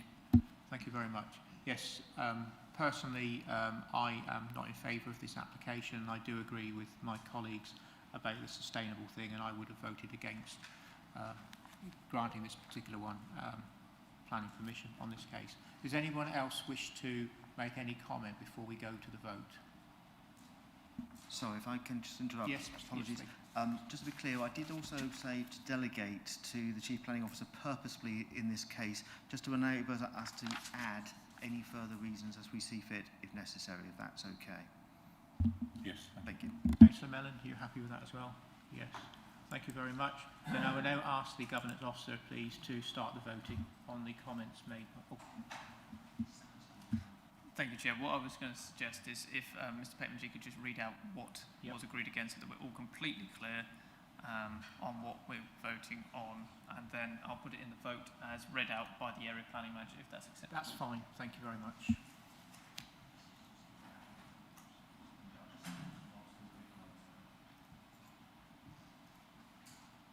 Right, so from the top, so to delegate to the Chief Planning Officer to refuse the proposed development would be located in part of the parish where it would not enhance or maintain the viability of this rural community and would generate unsustainable traffic movements from future residents, which would not support local services. On that basis, the development would be contrary to paragraph 79 of the NPPF, and we would have discretion to add any further reason as we see fit on that basis. Thank you.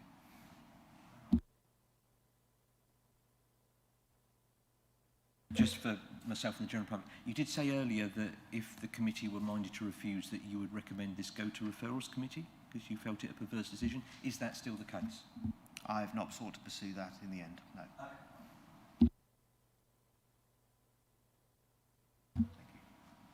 Thank you, Chair. So members will now note that the vote is now in progress. If members could please go to the modern.gov app, it will now show in a light blue colour. Councillor David Byrne, can I please take your vote verbally, please? 4. 4. Thank you. Just to note as well that under the rules of Mid-Suffolk District Council's Planning Charter, the ward member, Councillor Stringer, cannot vote. So if any information of members of the public watching... Oh, let me try that again. Is it working now? Fantastic.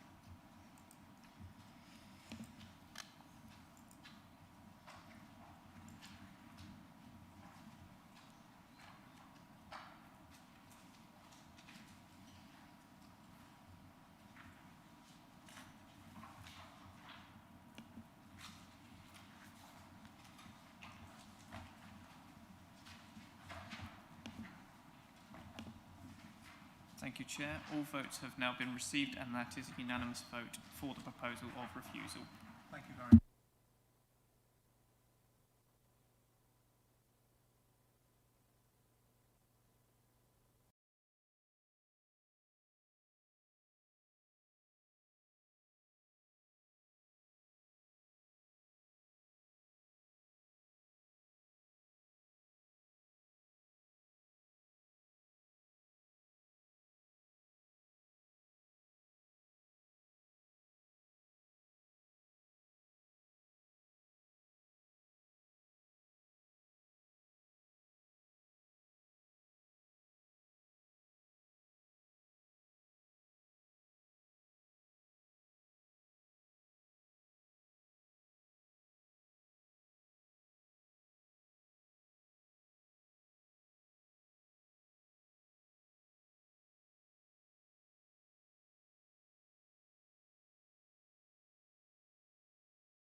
Right.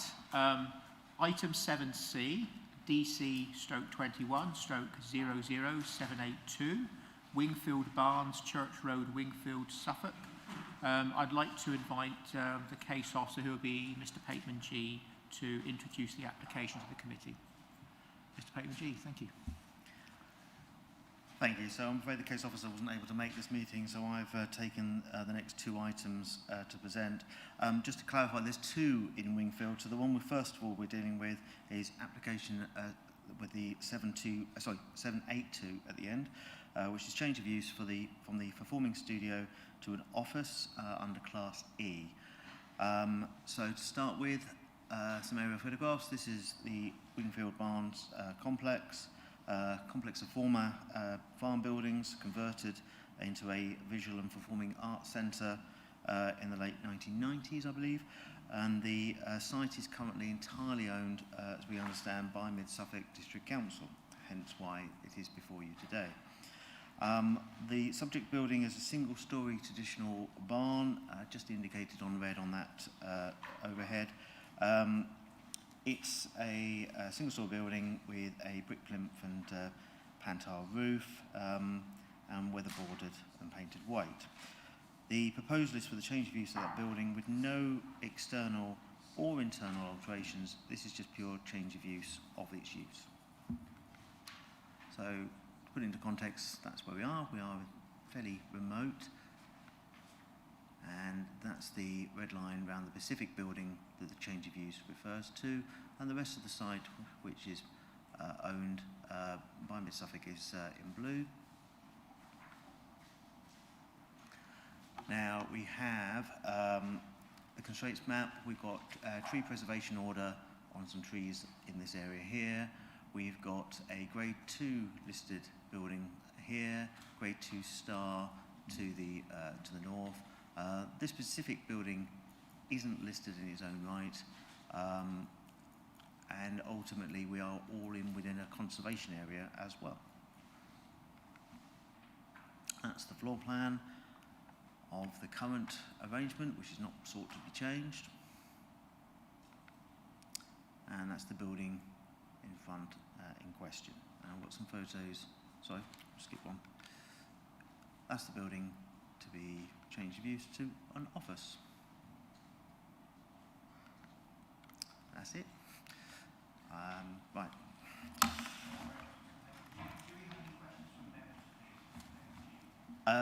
I was just going to conclude, sorry, forgive me, there's a couple of things I need to add. So ultimately, it's just change of use. We don't feel there's any significant planning harm identified by the proposal, having regard to its current use and proposed use. There is a change in your late papers, though, to the recommendation I need to mention, which has been tabled. Essentially, there is a 106 agreement on the entire site that controls the use. We do need to check, because it was raised late in the day by us, we need to check that it doesn't need to be first altered to enable this change of use to take place. And if it does need to be altered, we need a moment to do that before we release any decision made.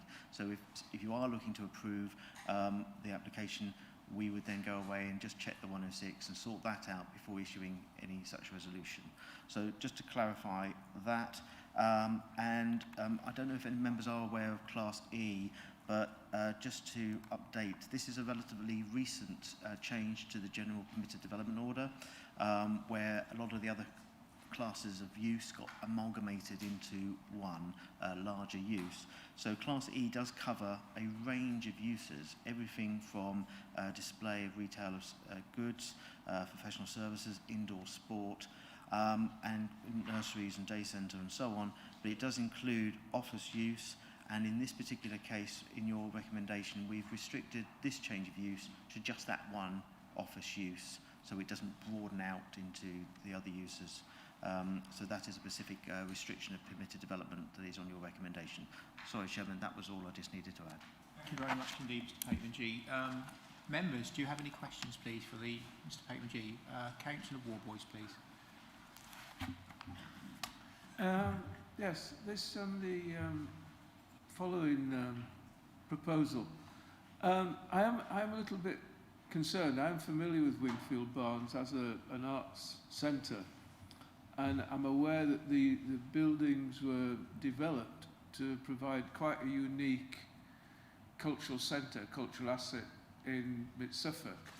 And I am concerned that the sort of redesignation of part of this asset and the collection of buildings as office space would diminish that ability to act as an arts venue.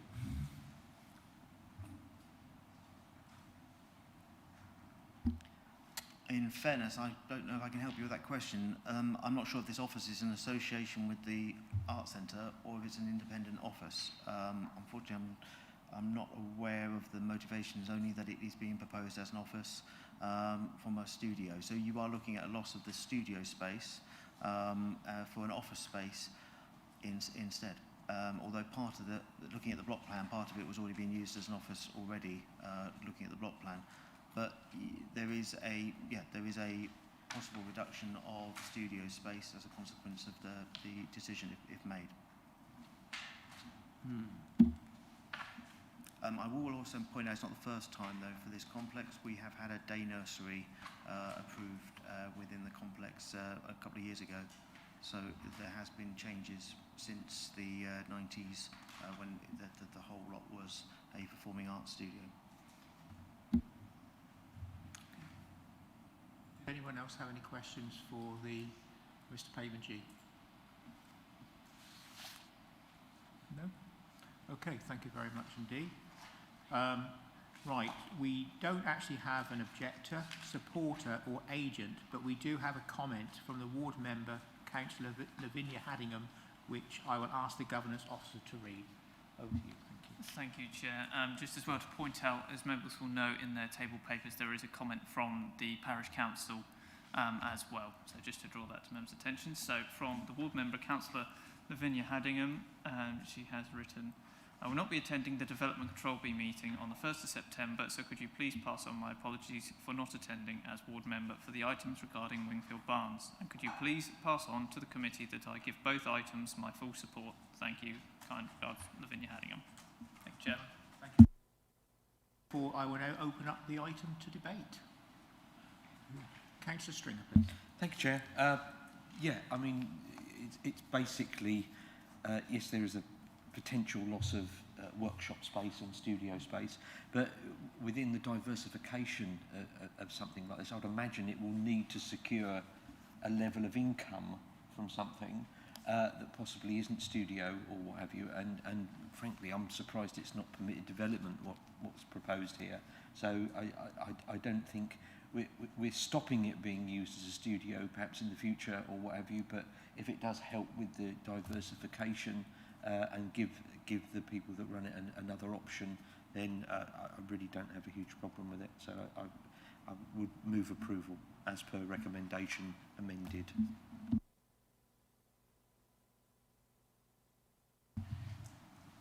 Thank you very much, Chair. I actually don't know whether this is office space to support the arts activities or whether it's to provide a rental stream which would support the provision of art activities from this site. So it is important that the site remains viable. I know that there has been some new recruitment and certainly a new determination to succeed in the provision of arts at what is a lovely location, well-loved location. So, having said that, I would wish to support this application, and I'm not sure it's been proposed.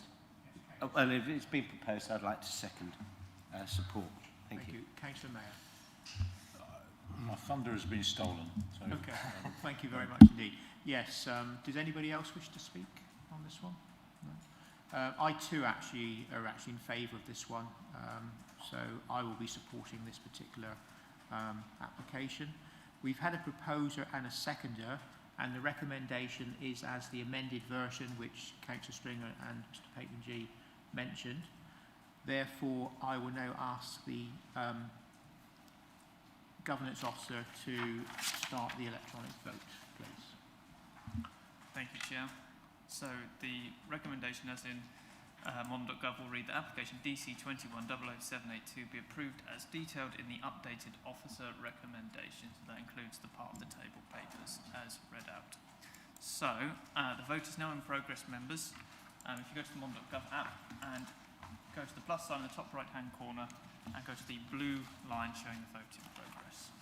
Now just ask Councillor David Burke, please take your vote, please. I'm for this app. For, thank you.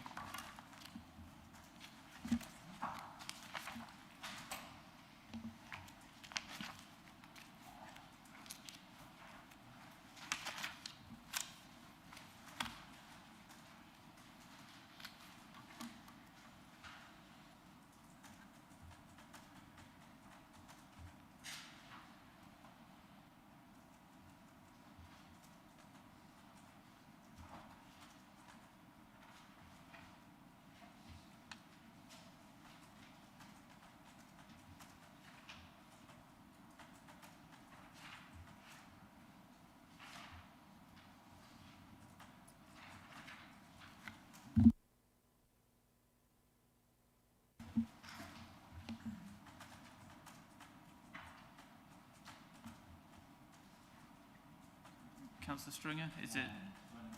No, okay. Could I take your vote verbally, please? A 4. Yeah, thank you.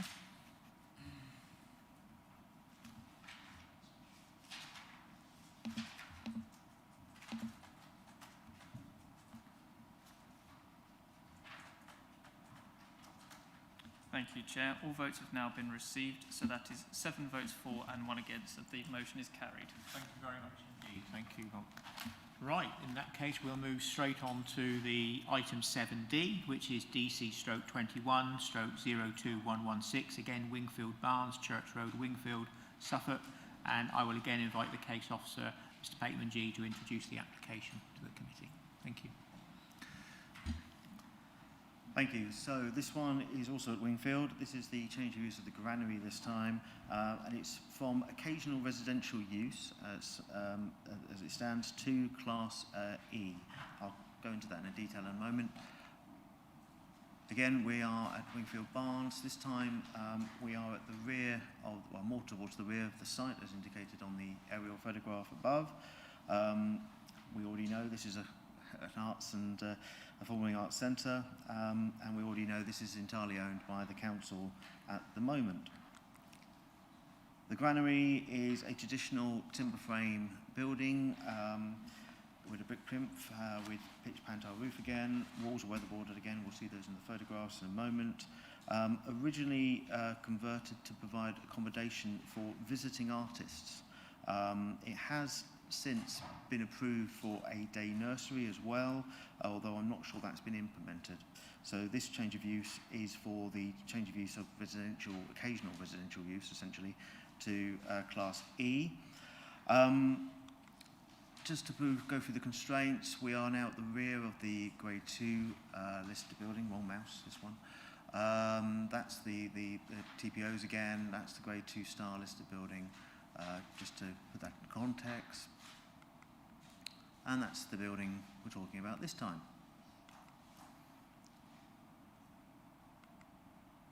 Again, not too big at all, quite modest. I'll leave it there. So again, this is a change of use with no changes externally or internally. It's purely down to the use itself. Essentially, we look at the report and we're looking at the Environment and Health Officer's response, which is on page 348. So essentially, we were looking to say, yes, we'll accept this change to the general Class E, but Class E, as I mentioned before, is quite wide. And so we are looking to say that this will be for financial services, professional services, for creche, day nursery, day centre, and offices for administration functions. And this would be conditioned again in respect of this application. So we've already previously granted essentially the day nursery part of this once before this is essentially an expansion of that to allow for offer use and more flexible use to be carried out however the operators see fit for this particular building. I've got nothing to add other than to say that, again, the late papers update the recommendation to let us just look at the Section 106 agreement prior to the issuing of a decision on your behalf, if you seek to approve it, just to ensure that it either needs to be varied or allows this to take place. And just to confirm that in the recommendation, the conditions that refer to use and external plant as well, just to ensure there is no external plant, follows the environmental health advice on page 348. So making sure that's all clear, and that's the recommendation. Thank you.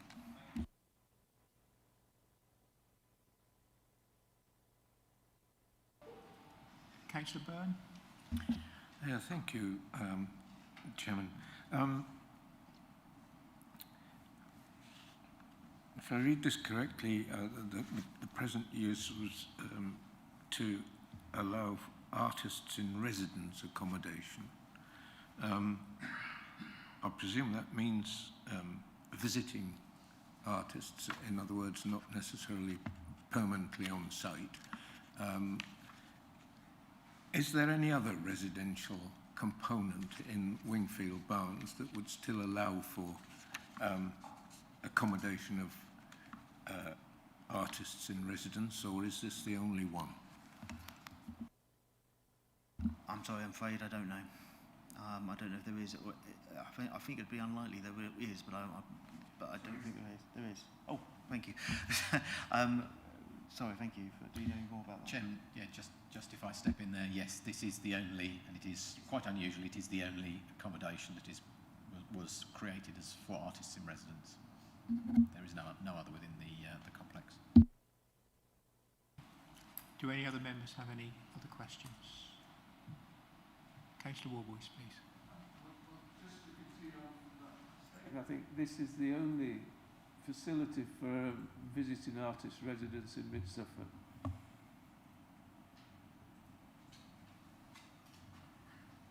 I don't think there's any other.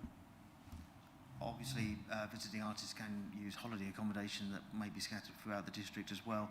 But I would also point out that we have already previously approved essentially the removal of this for a day nursery, which is implementable at this time. This proposal before you essentially looks to expand upon that to provide a more flexible use for this building, however they see fit to use it.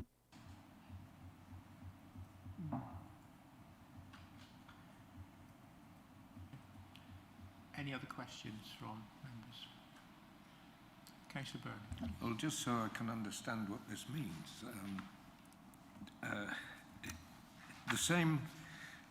the same accommodation is used currently, or can be used currently, for as a day nursery. Yeah, is that what you just said? Yes, so there's an outstanding application approved on this site to allow from the occasional residential use to a day nursery. But instead of implementing that, we are looking at a wider range of uses, which is what's proposed, which is set out in page 348 to allow not just potentially a day nursery if they wish to use this building as a day nursery, but also professional services and financial services or office functions, and so they have a choice of what they put this building forward as. Obviously, if they may choose not to implement any of that and continue to use it for occasional visitors to stay over, but I'm guessing there is not so much demand for that at the moment, so they are looking at alternative uses of the building.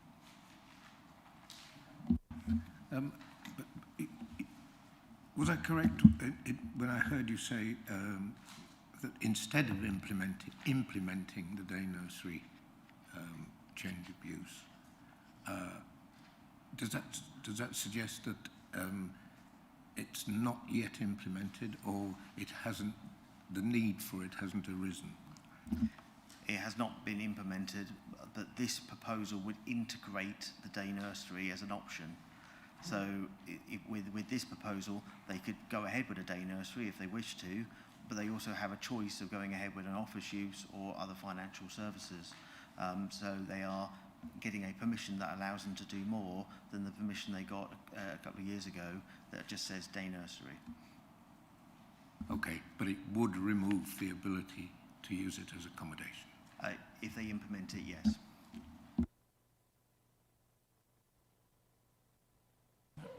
Okay, thank you very much. Well, we don't have an objector, supporter or agent, but we do have a comment from the ward member, Councillor Lavinia Haddingham, which I will ask the governance officer to read once again, please. Thank you. Thank you, Chair. It's the exact same comment as the previous one, unless members want to hear it specifically again. I will leave it at that. Okay. I will now open up the item for debate. Councillor Stringer, please. I declared the interest earlier about being involved with another arts venue. Equally, I'm probably one of the only people here that's actually been in this building when it's been used for the residential purpose. I interviewed a folk singer in here.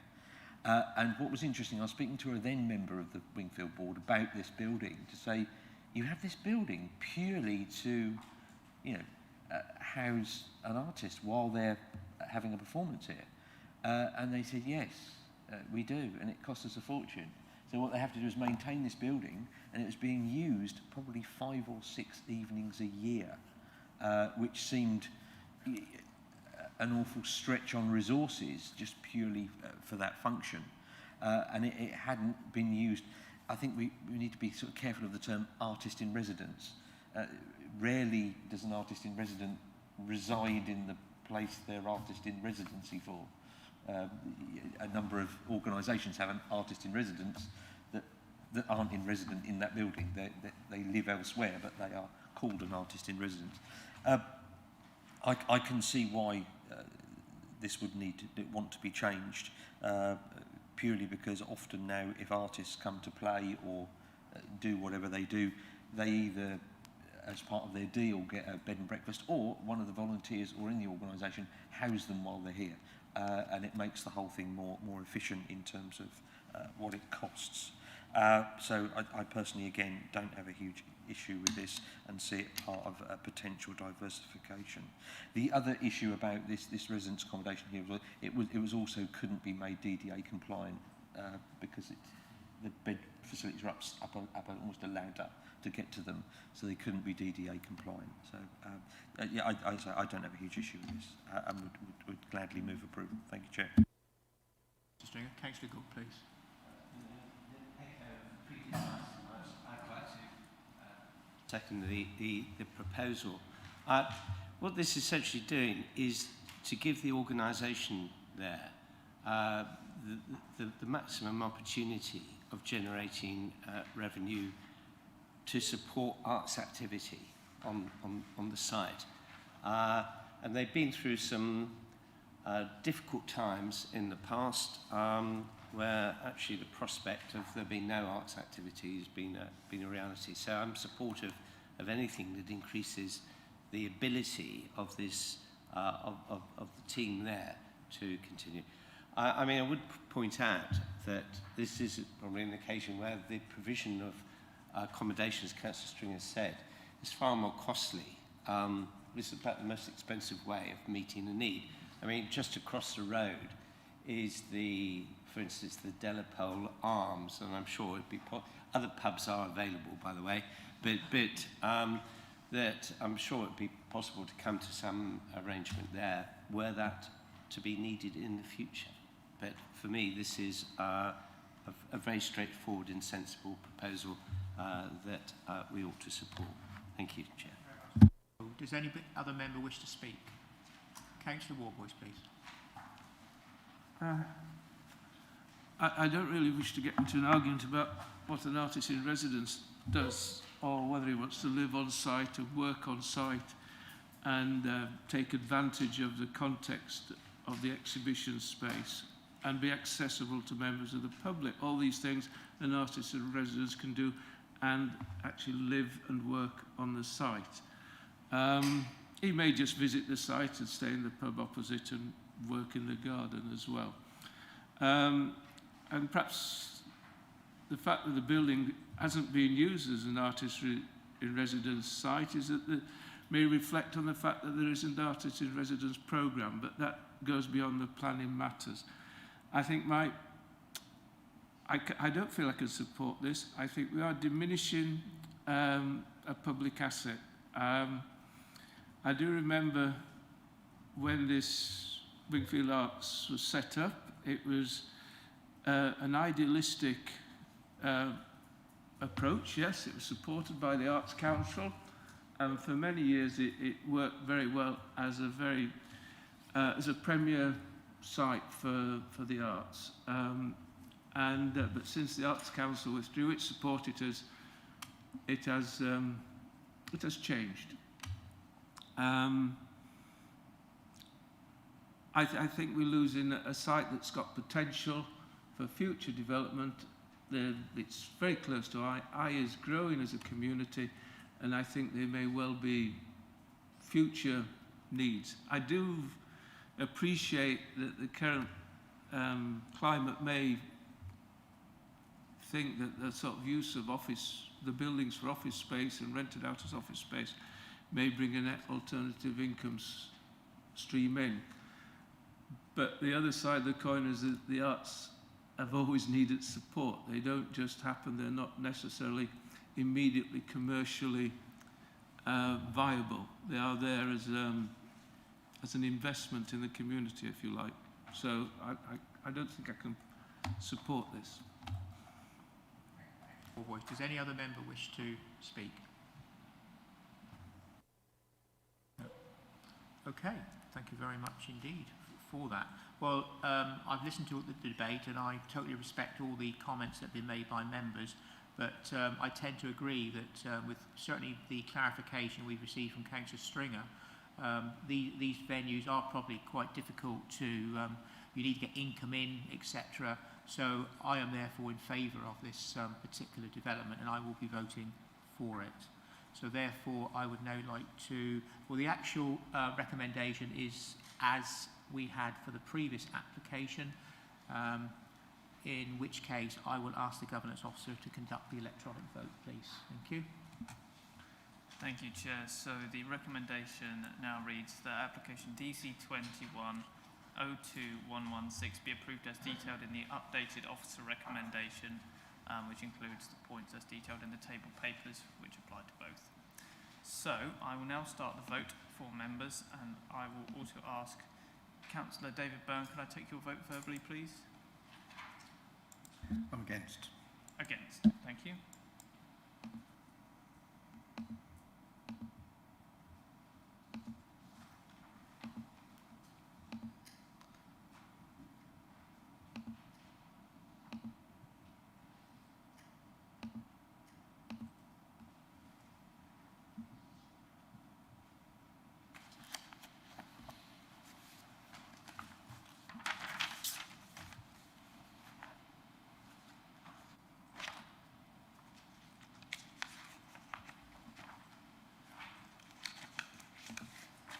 Thank you, Chair. All votes have now been received, and that is 6 votes for and 2 against, so that is carried.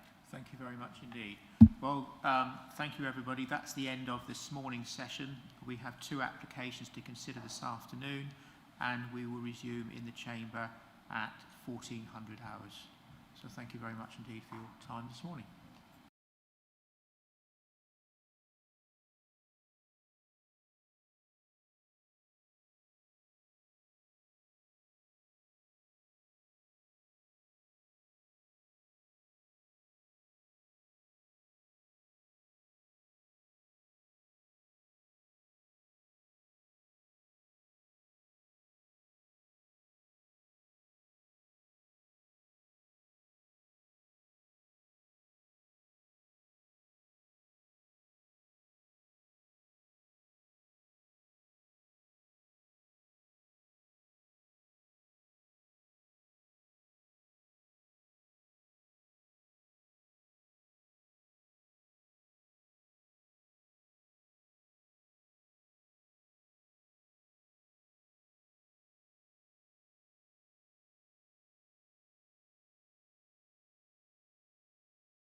Right.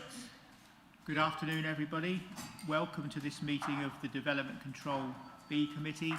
My name is Councillor Dave Muller and I'll be chairing the meeting this afternoon. I would now like to ask the Governance Officer to remind you of some domestic arrangements. Robert, thank you. Thank you, Chair. Obviously, members will have heard this morning, but this is for the benefit of everyone who's joined us this afternoon. So, please ensure that you maintain social distancing from all other persons whilst in the chamber and in the communal areas. Please ensure that you wear a face covering at all times unless you are sitting down or if you are exempt from doing so, and that you use the hand sanitizer and wipes provided. Please ensure that microphones are turned off when not in use, and please do not interrupt other speakers or hold separate conversation whilst others are speaking. If you are attending the meeting to speak and persistently interrupt the meeting, you may be asked to leave, and please ensure that your mobile phones are on silent or switched off. Finally, we'll be using e-voting for this meeting on the modern.gov app. So, fire safety regulations are that when evacuating the building, please leave the building immediately via the fire exits and make your way to the assembly point, which is on Ipswich Town Football Club's training pitch. Follow the signs directing you to the fire exits at each end of the floor. Do not enter the atrium, the ground floor area and the walkways. If you are in the atrium at the time of the alarm, follow the signs to the nearest fire exit. Use the stairs, not the lifts, and please do not re-enter the building until you are told it is safe to do so. I would like to remind everyone present that this meeting will be broadcast live to the internet and will be capable of repeated viewing. The whole of the meeting will be filmed except where there are confidential or exempt items. If you make a representation to the meeting, you will be deemed by the Council to have consented to being filmed, and by entering this meeting as a speaker, you are also consenting to being recorded by the Council and to the possible use of those images and sound recordings for webcasting and or training purposes. The Council, members of the public and the press may record, film, photograph or broadcast this meeting when the public and press are not lawfully excluded. Thank you, Chair. Thank you. I will now invite the Case Officer, John Pateman-G, to introduce the application to the committee. Excuse me. Councillor Hicks. Hi. As I couldn't make the earlier meeting, can I just declare a pecuniary interest in this item? I am a neighbour, so I think it's important that that's clear from the outset, please. Thank you, Chair. And just to carry on from that, I would like to inform members, and will be recorded in the minutes, that Councillor Hicks does have a dispensation from the proper officer to take part in this meeting as the ward member. This has been sorted and is available to view. This is in line with the Localism Act 2011 under Part 1, Chapter 7, Section 33, and can be described under Part C, which considers the granting the dispensation is in the interests of persons living within the authority's area. As such, there will also be attached to Councillor Hicks' register of interest, as is standard procedure. If there is any questions, Chair, I'm more than happy to answer on that one. Therefore, after I've spoken, I'll leave the chamber so I don't take part or hear any of the debate by members. Mr. Pateman-G, would you like to introduce the application, please? Thank you. So this is a full planning application for the demolition of the existing agricultural barn and erection of a 1.5-storey dwelling house, essentially 2-storey if we put it another way. Change of use from agricultural land to C3 dwelling house. Let's start with hopefully the aerials. So that's very helpful. Let's try the next one. That's the site, right at the top there. So we've come out quite a way because it's fairly, it's countryside, so it's trying to get your bearings. So that's where the site is. If we close up to that, the barn in the middle of the aerial there is the barn in question. And hopefully we get a bit closer, that's the barn. To put it into context, that's the site with the barn, and that's the location plan. So the proposal is situated in open countryside, as you just saw. The character of the site is entirely rural. There is no immediate neighbours to the site. The site is not part of any particular land designations, and it's not close, in our opinion, to heritage assets. The nearest Grade 2 listed building is known as Grove Farm, which is 120 metres, according to the case officer's notes, from the site, which is the one to the south. So if I go on to the constraints, the listed building is, hang on, swap around, that one there, as to the south. The green dotted lines are public rights of way. They could be right of ways. It just comes up as rights of way, footpaths available. So there's no other constraints on the site itself, and of course those public rights of way aren't directly related to the site either. This is the current building, as you just saw in the aerial photographs. And the proposal is to replace that with the building as shown on this block plan. Essentially, the outline of the current building is that, and this is essentially built within that footprint.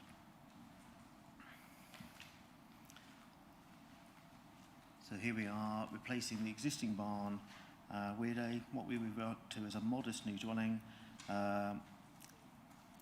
It does, though, increase, while it's slightly smaller in terms of floor area and footprint, it is slightly higher by 2.5 metres in terms of height. But it is a smaller footprint representing a reduction of 34 square metres. These are the elevations of the new proposal. It's a more modern contemporary design. Sorry, just some notes. And if we take the sections as well, and we have some photographs provided by the case officer of the existing building and its setting. Sorry, of the agricultural building and its setting.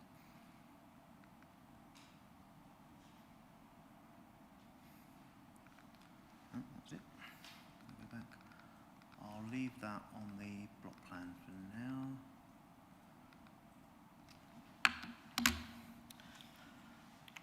So, a little bit of an explanation, I think, needed here. Let's start with the principle of development. This is a new dwelling in the countryside. It's not a reuse of a building. It's not for agricultural purpose. It's not affordable. It's not subdivision of an existing garden or house. It's not previously developed land. And so under the NPPF and the current local plan, it could be argued to be not supported in policy terms at the moment. Instead is the material consideration of what we officers like to call the fallback. Under Class Q, this is permitted development, you have, the government changed this a couple of years ago to allow the change of use of virtually any building in the countryside, such as this, to become a dwelling if it was an agricultural use before. Now there is criteria there, but essentially this can become a dwelling under permitted development, and sometimes it can be more than one dwelling. In this case, that has been applied and granted as a prior approval notification, and so it is already established that this existing barn building can become a dwelling.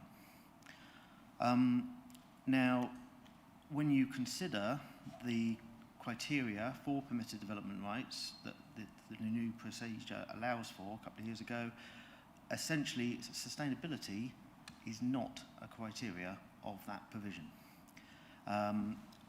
We are expressly not allowed to use sustainability as a reason to refuse permitted development rights that have been granted by Class Q.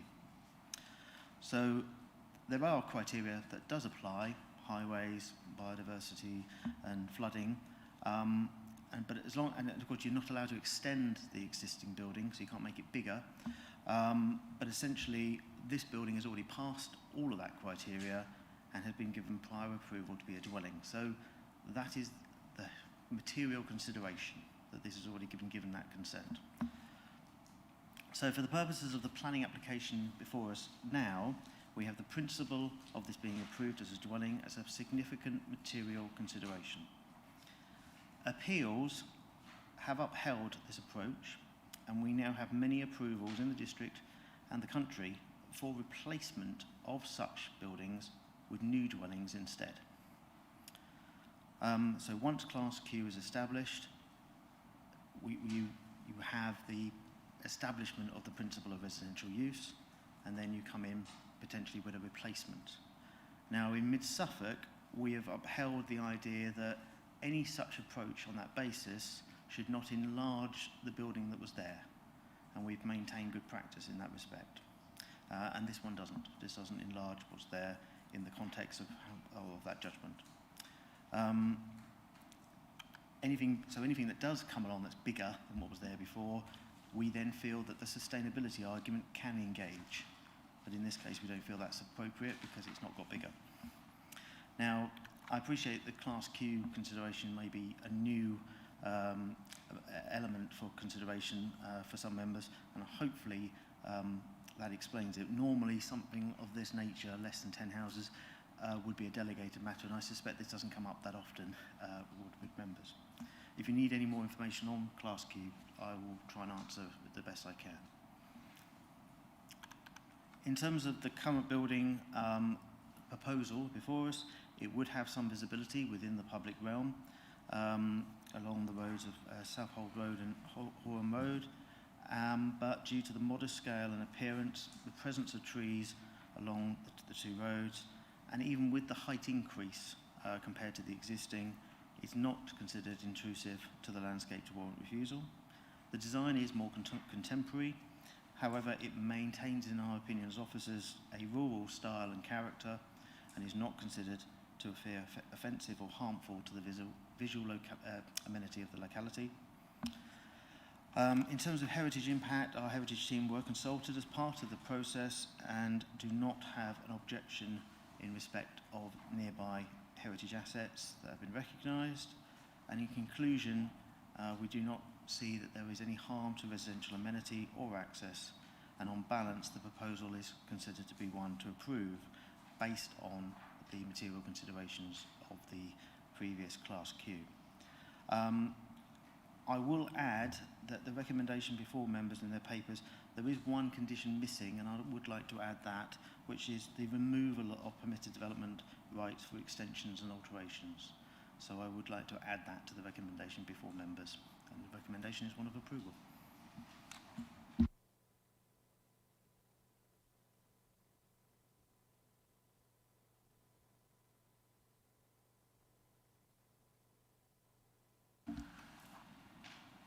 Councillor Gould, thank you. Thanks very much, Chair. And as Mr. Pateman G has kind of anticipated, this category Class Q and that is a newish idea for me. What I wanted to ask, you referred to prior approval. I wondered whether that reflects the granting of prior approval reflects a judgment made by the officers concerned.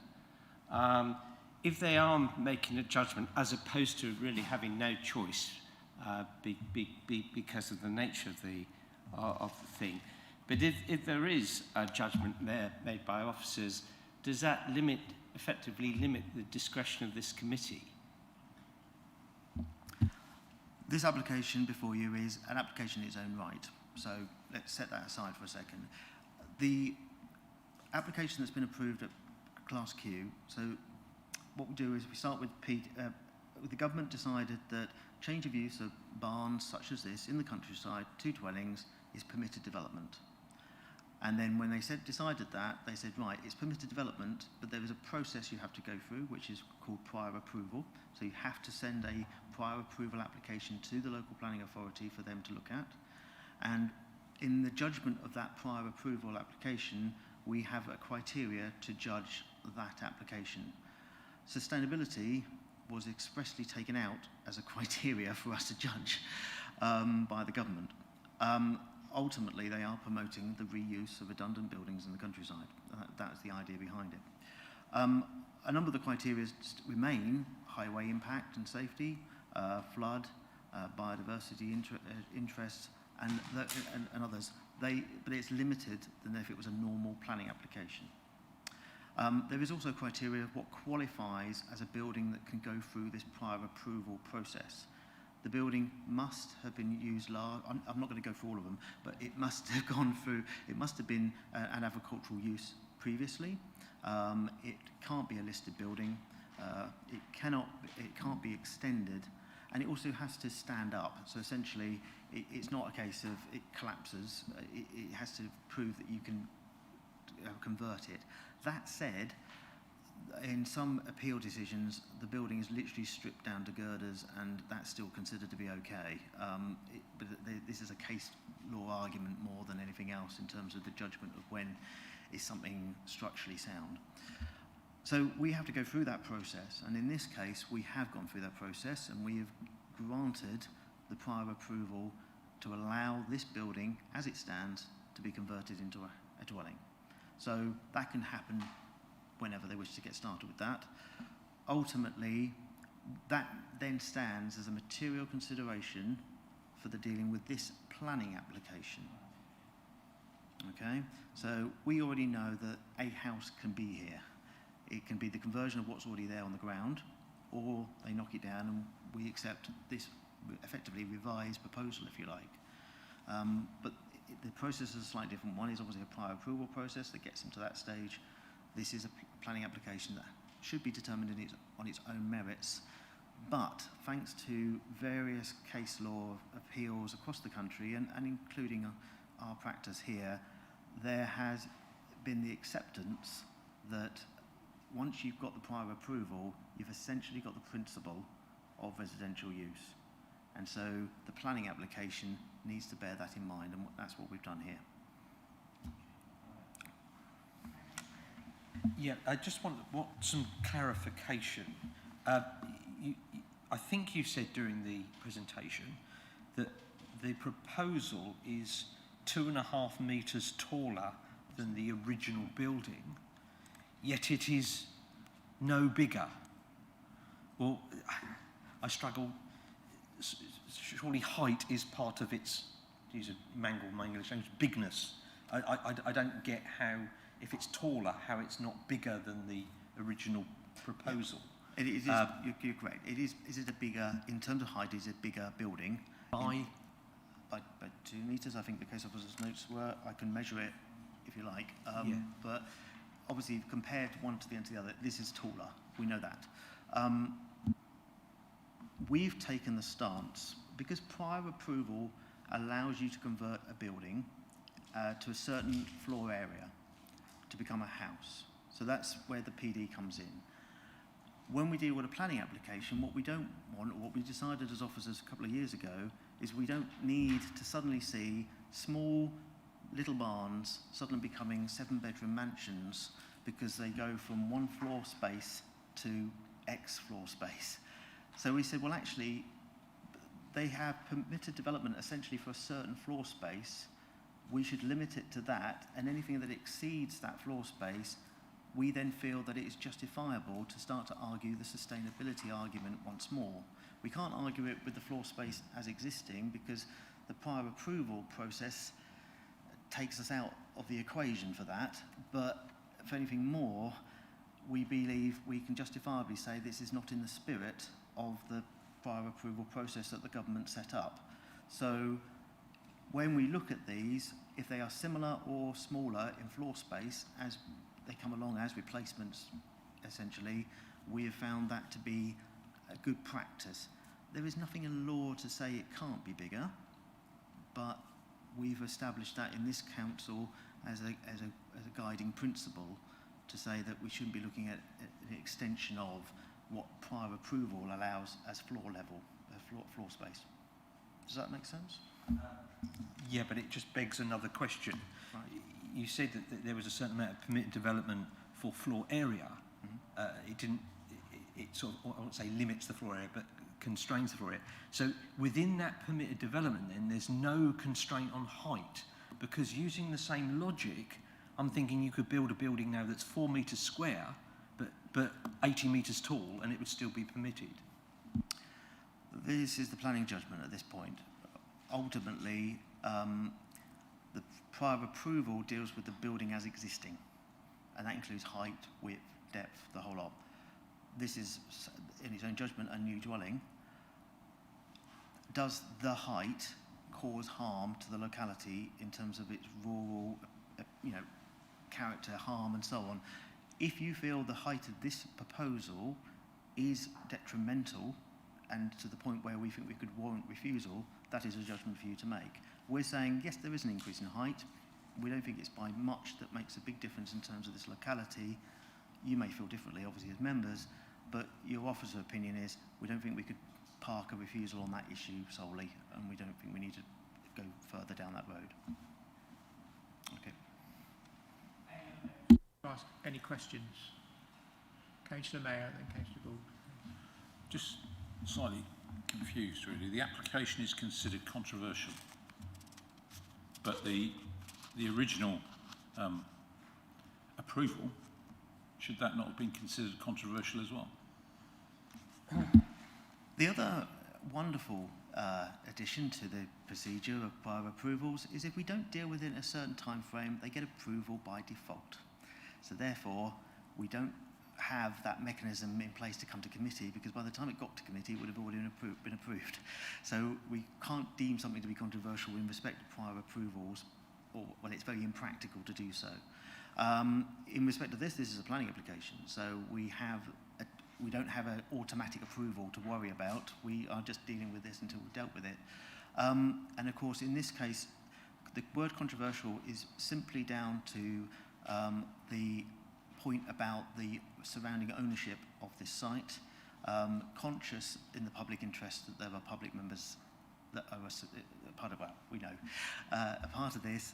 It was felt that it's better to have this transparent and open conversation about this application rather than it be a delegated decision. So the word controversy isn't perhaps the right word, but it's the word that says that that is the ability of the Chief Planning Officer to push this to committee to ensure this is all above board and very clear to the public what's going on without hiding behind anything or appearing to hide behind anything. Does that help? Councillor Gould, please. Thanks. Just the question I was going to ask, largely addressed by Councillor Stringer's supplementary question. It's about the height issue again, and I'm trying to what lies at the back of this is trying to understand the discretion that we have as a committee. So when the prior approval was given, was that given knowing the proposed height of the development? So the prior approval was based on the existing building only. The idea that that was convertible in its own shape, size, height as existing. So there was no expansion to that building considered, because that would fail the criteria of prior approval. I take the confusion. I understand where you're coming from.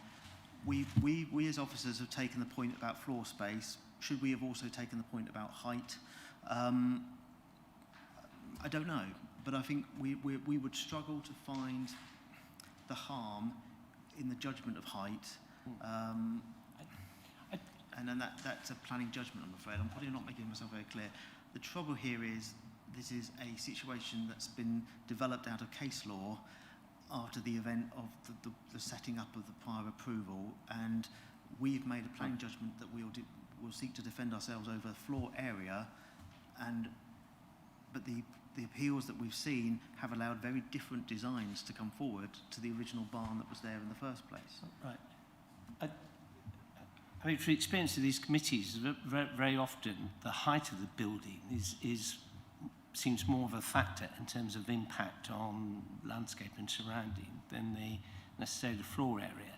So it just seems odd to me that in considering prior approval, subject to the constraints of the judgment we're able to make, it just seems odd. But so if there is scope to do that, and maybe that is something that we should consider. But just to be clear, therefore in taking up in the committee, making a judgment about this application, it is entirely legitimate for us to consider the impact of the proposed height of the building. Yes, your judgment is, well, actually your judgment's the whole thing. The external appearance of the building, the height, its width, depth, so on. If you feel as members it would be harmful to amenity of residents, to the listed building, to the landscape quality of this particular location, and you have a consideration about that in your debate, you can, if you wish to, refuse it on that basis. The prior approval is only one consideration. We feel as officers it's a significant one because it establishes the principle of in our view, of residential use of this site. But where you go, I will help you as need be as the debate progresses. If I may, Chairman, so to avoid any possible doubt in me as a legal advisor as much as anyone else, when we talk about the fallback position in planning, it traditionally is understood as what the applicant could do tomorrow if we said no this afternoon and the applicant didn't want to appeal. Is that your understanding as well, Mr. Peyton G? Yes. Yeah. So if we refuse, so let's go down the scenario. If members to refuse this application today, there is nothing stopping them going ahead and converting the existing building on site tomorrow as a residential house. They've already got approval to do that. So in terms of my position, if I had to go to an appeal inspector and say, why did I refuse this application, given the fact that they can convert the existing building under permitted development, essentially, I would need sufficient ground, well, I'd need ground to have a decent go at arguing and defending your position. So we feel that this is not that case. The actual design in officer view is acceptable. It's different to what's there, but we don't think it's harmful to warrant refusal. So that is the position and our recommendation to you, to accept what they can do as the fallback position and look at this alternative proposal favourably. That is our recommendation for members. But the fallback is, as my colleague says, if we did refuse this, they could go ahead and put residential use here anyway.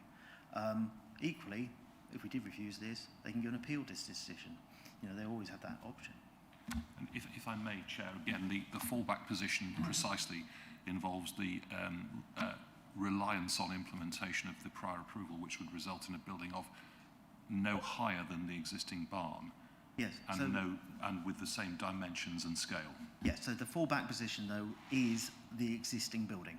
No higher, no wider, no bigger. Are there any more questions from members at all? No? Okay, I would now like to move on to the public speakers, and I would like to invite Mr. Hambling and Mrs. Gibson-Harries, please, from the Parish Council. You have 3 minutes. Thank you. Thank you very much, Chairman. Yes, I'm Chairman of Horham and Athelington Parish Council.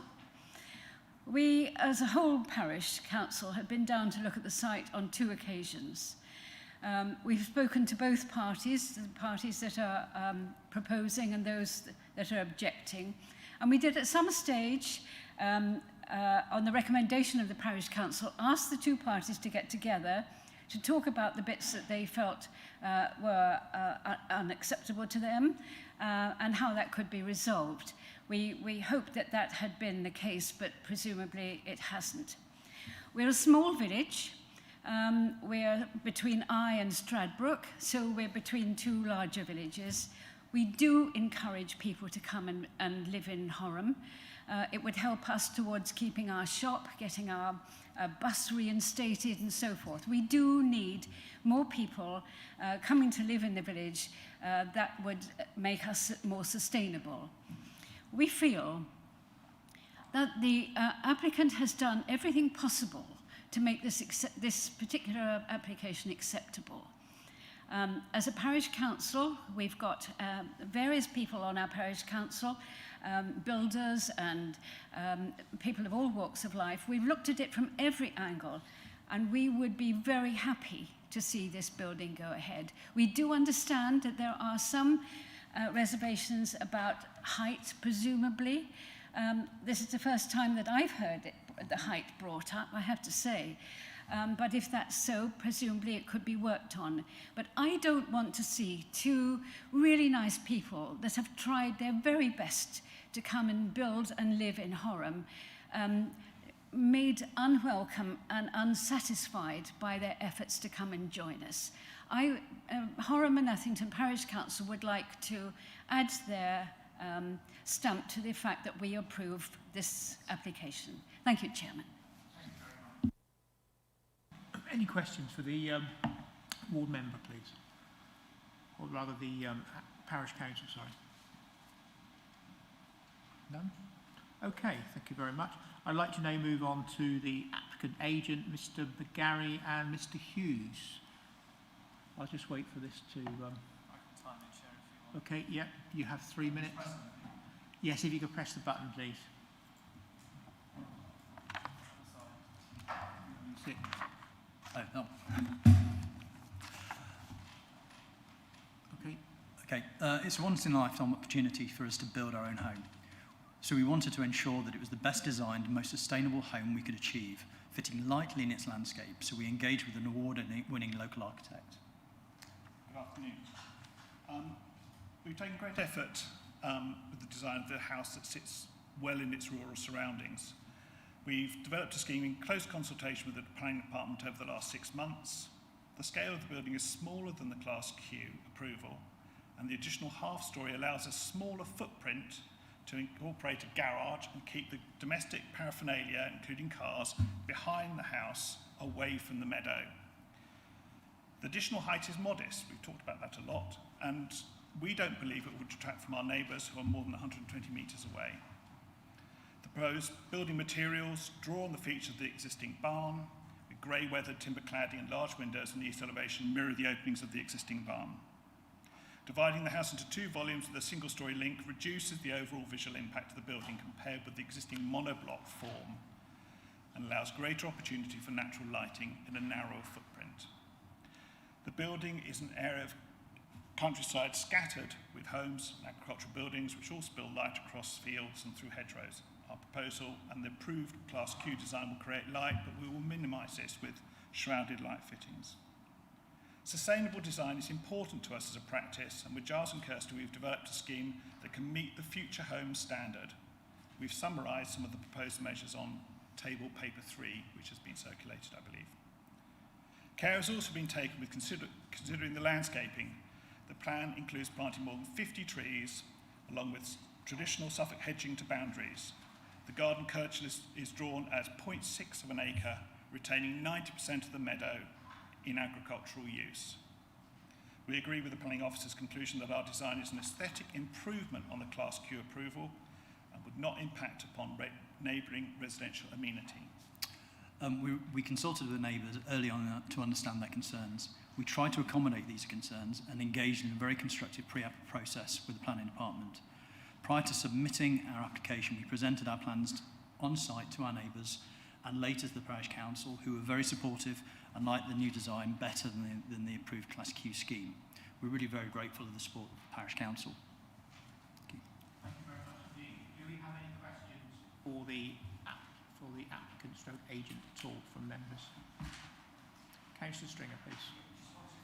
Sorry, just want to clarify, you described it as a modest increase in height. I've calculated it at 2.525 metres. Can you just clarify that? Yes. Yes, that's correct. Do you want me to expand or not? Yeah. Okay, so it allows us to have not a full 2-storey, so at the eaves it's low height, it's about 1.5 metres, but it allows us to then compress the footprint because we were concerned that the paraphernalia of cars and things like that, which would be seen across a field, can then be tucked between the development and the road, and the entrance can be on that side as well.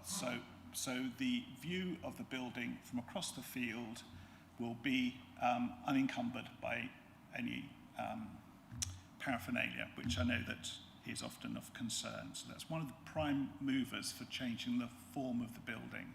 It also allows us to have a form which is more house-like and less barn-like in terms of a low-pitch roof, which we have at the moment.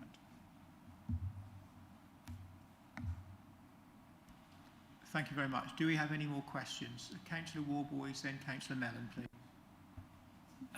Could you just go through the existing barn is sort of vertical wooden cladding, yeah, and a corrugated roof. Yes. And the finishes on your proposed building are going to be? They're going to be, it's a standing seam zinc roof, there's a metal roof, and then it has vertical cladding on the facades. And we've split the vertical cladding into 2 types of cladding to mirror the previous split in the cladding of the existing building, which is the horizontal line. So there are 2 forms of timber cladding, just with slightly different treatment to emphasise the horizontality of it. Thank you. Councillor Mellon, please. Thank you, Chair. Can you just give me a bit more detail on the measures you said, because I don't think we have them in the bundle, the heating and the environmental measures you briefly touched on. Have members seen I circulated, it was tabled and attached to the report? Has that been? I'm not sure whether that's been circulated. Is that? In your bundle it's blurred? Oh, okay. So, we, as a practice, we are quite experienced in the use of ground source heat pumps as sustainable heating, and we intend to use that with low surface temperature heating is a very efficient way of heating a dwelling. We are, in terms of the selection of materials, we're looking at materials which are also sustainable. Timber, zinc has a very long life and also can be recycled. We intend to use, in terms of thermal element, timber frame design, which is very thermally efficient and also renewable. But this will be an airtight building, so that there's no heat loss through the fabric of the building, and we will use mechanical heat recovery to make the best use of the heat that we have to put into it, so it's not expelled. Triple glazing? Yes, triple glazing. Thank you very much, Councillor Mellon. Do we have any more questions? Councillor Norris, please. Thank you, Mr. Chairman. There's mention of the height being another 2.5 metres. Now, I work that out to be something over 8 feet. And the windows on the plan that we have before us are much more numerous than previously. Does this not lead, in the applicant's opinion, will they not accept that this will generate more light pollution into the surrounding countryside? Well, I think the approval is already been made for a dwelling on the site, and it's not been raised by our discussions with the planning department that the scale of the windows that we propose, which are not abnormal for a modern dwelling, to suggest that we should curtail them. So we haven't had any input from the planning department in that regard. I think the external lighting that we would incorporate, which would be shrouded to prevent glare, but do you have anything? Yeah, and the existing Class Q, the one that we've got permission for, has very, very small windows, which actually means that during the day we'll have to have the lights on more. So not only is it not very energy efficient having those lights on, it also means, there's going to be more light through those windows because we have the lights on more often. With the larger windows, it means we've got greater natural lighting. We don't need the lights on nearly as much. Yes.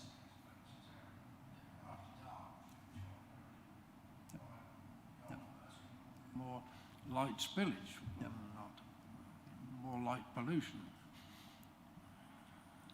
So that can easily be solved by curtains.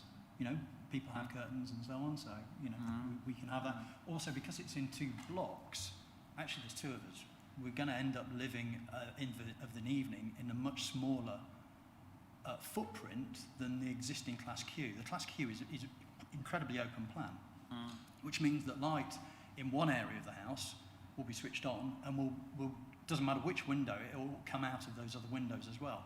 By moving actually into one part of the house, that's actually reduced it. So yes, there are more windows, but actually of an evening we'll be living in half the house, so actually it's less windows. Thank you. Do we have any more questions from members? No. Okay, thank you very much indeed, Mr. McGarry and Mr. Hughes. Thank you. I will now ask the ward member, Councillor Matthew Hicks, to speak, please. Thanks very much, Mr. Chairman. And just to be absolutely clear, I live in the immediate property, the old rectory, which is on your map, and I have declared that interest at every parish council meeting as well, and just to be absolutely clear now. And also the reason I'm really glad it's come to committee is between the section Q and today, there was another application which was withdrawn, which showed my land under their ownership because we had agreed to sell it. But obviously we don't know what we'll do, but we'll sort something out after today. So I just want to be absolutely transparent that I was in the process of selling some land to the applicant in this process. So I guess I'm in a very difficult position because I'm the ward member. I live next door. I've got neighbours and my partner who have put in views on this. And I'm just going to touch on their views, and then going to touch on the parish council's views, and then I'll leave. I'm not going to express a personal view, and I think it's very important I do that. So I think from the objector's point of view, there are 3 points just for the committee to consider. It's really a question of how important do you value them or not. The first thing, I guess, is around the impact on the amenity, going from 11 windows to 10 Velux windows, 17 lower windows, and 2 top and bottom windows, so going from 11 to 29 windows. And the impact that has on the wildlife is what some of the neighbours have put in their written representations, which you've seen. The Section Q issue is interesting. Section Q is established, the principal development's absolutely established. The house could be built, it's already there. I guess the question is, and this is where in the conclusion papers on 9.2, the fallback position, does this present an aesthetic improvement? And I guess that is the question on the fallback. The fallback position is that what's coming forward provides a betterment. So is this a betterment or is it not a betterment? And again, I think that's something for you to probably consider. The impact on the wildlife, I think, is the third point. So we've talked about, obviously, the landscape and character, but the actual impact on the wildlife by having the light pollution in the evening, is that something that needs to be considered? I understand that the neighbour, the Colnets who live in Grove Farm, have written to members around the bats and the impact on them. I'm afraid I'm no expert in that, and I noticed in the papers the ecology have not commented to that, but obviously that's what these guys as the neighbours think. So I think those are probably the 3 key points. The principle of development is absolutely established. The question is this a betterment or not? I absolutely agree with the parish council. It's a great shame that there wasn't an opportunity. The applicant did present this application to the neighbours, but they presented it, they didn't discuss it. And I agree absolutely with the parish council. What we always say at this committee, and what we always say at parish council meetings, is get together, see how you can reach a compromise, and walk away so everyone's happy. Unfortunately, that didn't happen in this application. So I wholly support the parish council's view that actually that's the best solution for everyone. If that could be achieved, I think it'd be a much better outcome than having to go through this difficulty today. But we are where we are. So that's all from me. Thank you, Councillor Hicks. Do we have any questions for the ward member, please? Councillor Byrne. Thank you, Chairman. Can I just ask you, for my information, where the old rectory is relative to this this particular site? Is it to the north? Yes. It is. I mean, it is. We own the land right next to it. So the site was split in 2. Half the land we bought, half the land they bought. So that's... You're up here, are you? Yes, and the land all the way around there as well. This? Yeah. Yeah? Yeah. Thank you. Do we have any more questions? Councillor Mellon, please. Yes. Thank you, Chair. It's just a clarification on the number of Velux windows, because I can only see, I think, 3 in the roof, but I think you mentioned a higher number. Sorry, the number of Velux windows. I'm told, and I'm told that there are, hold on, let me read it, 10 window Velux windows on the upper floor, so a combination on the upper floor.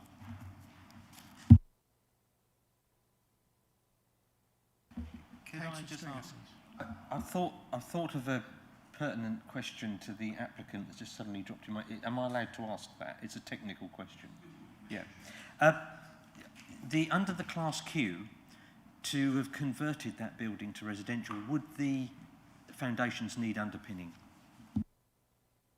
No. Part of the process of Class Q is that you have to demonstrate the existing building is available for conversion. That's fine. Likewise...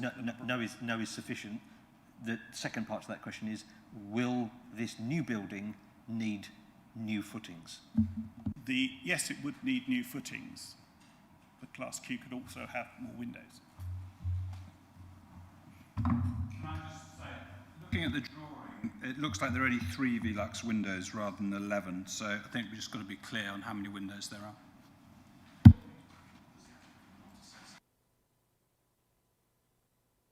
Clarify the number of windows, please.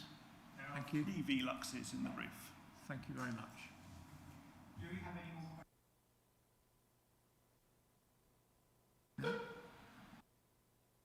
questions? I will now open the application to debate. Who would like to start the debate, please? Councillor Stringer. Yeah, thank you, Chair. This one is I think, a delicately balanced one, and it all rides on an awful lot of not unknowns, but things that can form judgment. What's not in judgment is this is not a sustainable location, as it were, for mass housing. I think we all agree that. So anything that limits the environmental impact of introducing a dwelling here is to be accepted and encouraged. One of the big issues I have, though, is the height. 2.5 metres plus is technically another story. Irrespective of shrinking the footprint, 2.5 metres is a normal living floor height. In an incredibly rural location, and then putting glazing at such a height is also now introducing all sorts of elements, irrespective of what could be done. The other issue I have, having lived with a minimal amount of glass at height, if you put large expanses of glass at height, you also kill an awful lot of birds because they literally just fly straight into them. Or that can be tackled using something called clarification, which certainly can be done. Part of it also, I get the point that a modern fabric can minimise, not eliminate heat loss, but it can minimise heat loss, which this is attempting to do. But of course, to achieve that, we now have to have, to bring this forward, a whole new series of concrete footings underneath it to support the structure, with all the resultant emissions to make that happen. And I think we can't get away from the case law. The case law does allow for a replacement dwelling of a Class Q. I frankly think that's madness, because if you set a series of criteria that you have to convert what's there and it has to be convertible, and then when you've achieved that, you can say, well, scrap that, you can have almost anything, I think is not right. But I think in this case, I think 2.5 metres in an ultra-rural position like this, as well as needing new structure underneath, is in environmental terms just that step too far. So I think on balance, I can't support the officer's recommendation. Thank you very much, Councillor Stringer. Do any other members wish to make a comment? Councillor Warburton. Yes. Yeah, I agree with Councillor Stringer that it's balanced. I think I do note the concerns about the height and the increased number of windows. But looking at the actual building that's proposed, it is an improvement from a design point of view. And within the national planning framework, I don't think it quite falls into that.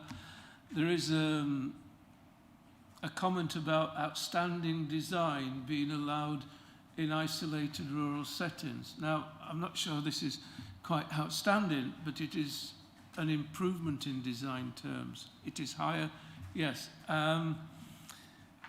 would it be, I've just pulled up the previous, I didn't do my homework properly, I should have looked last night.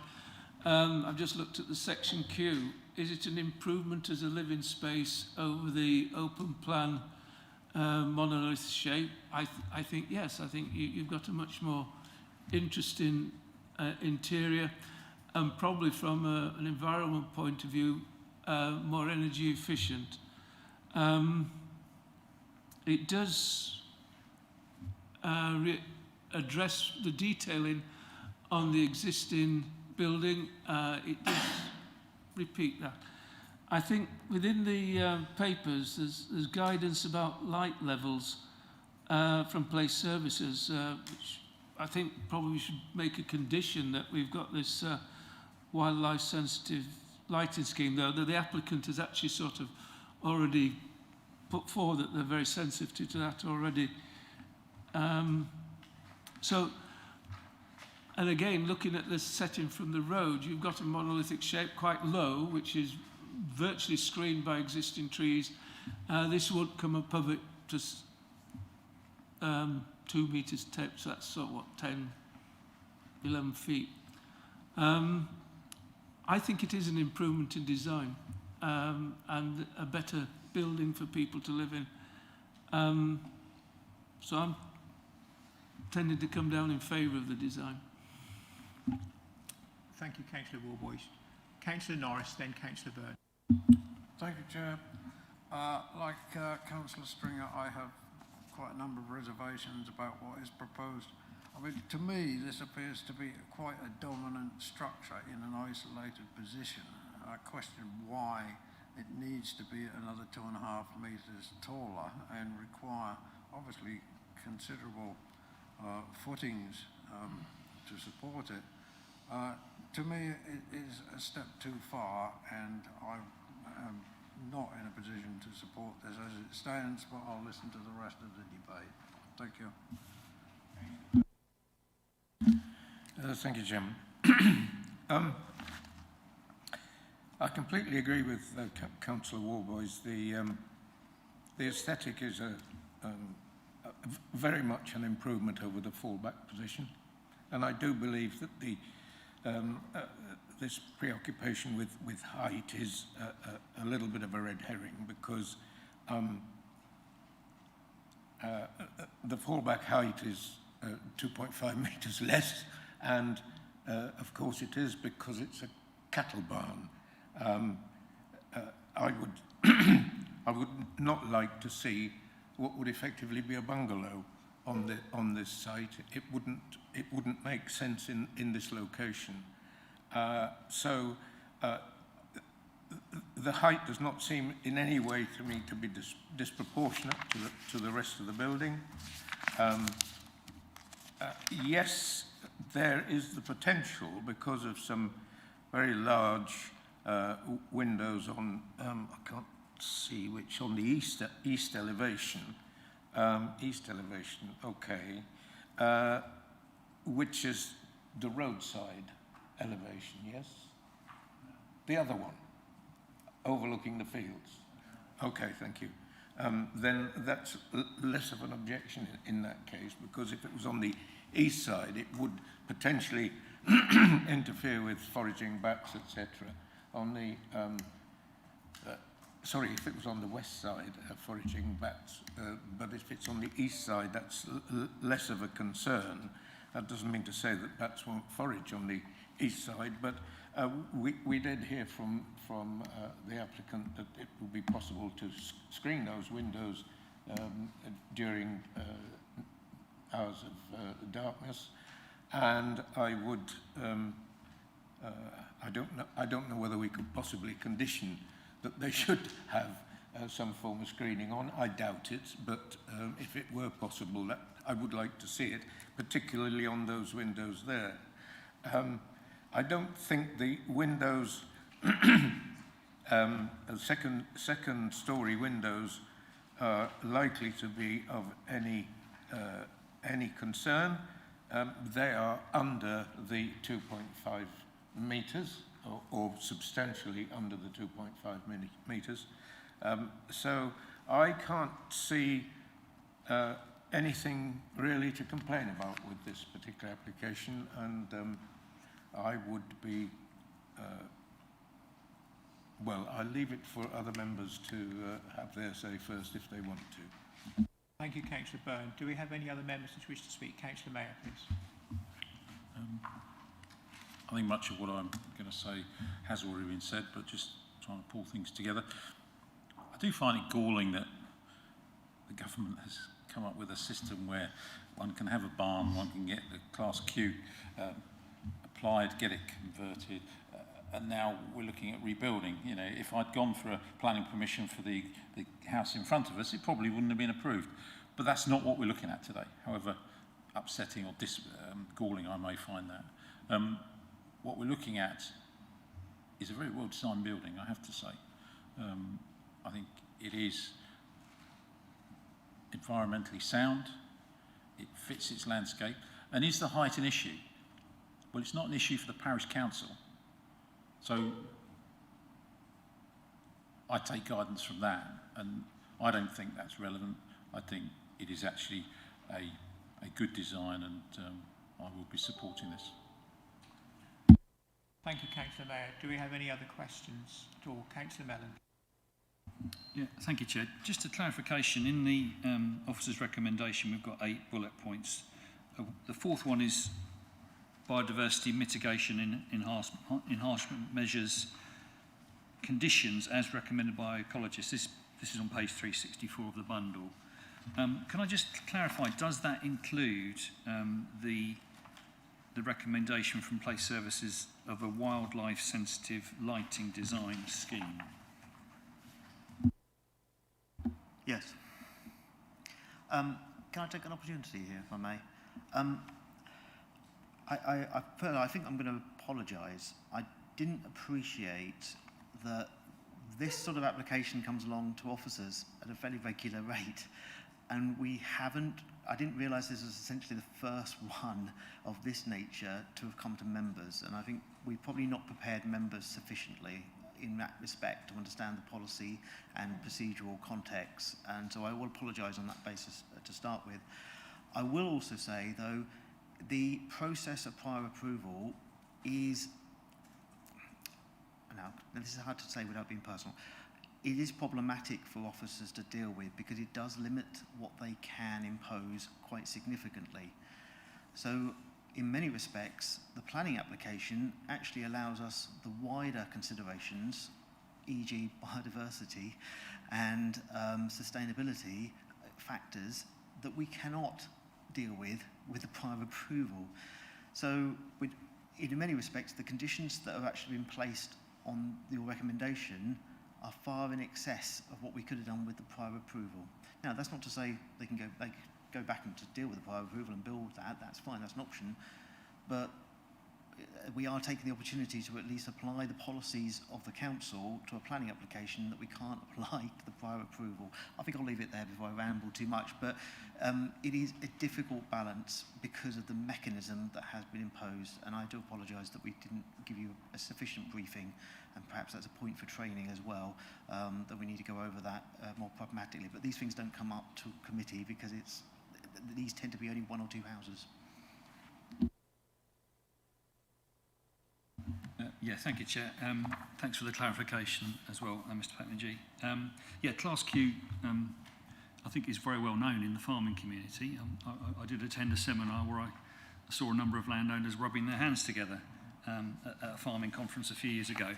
And yes, we are in a sort of cleft stick where we have the existing approval and we have to sort of decide whether this is an improvement on it.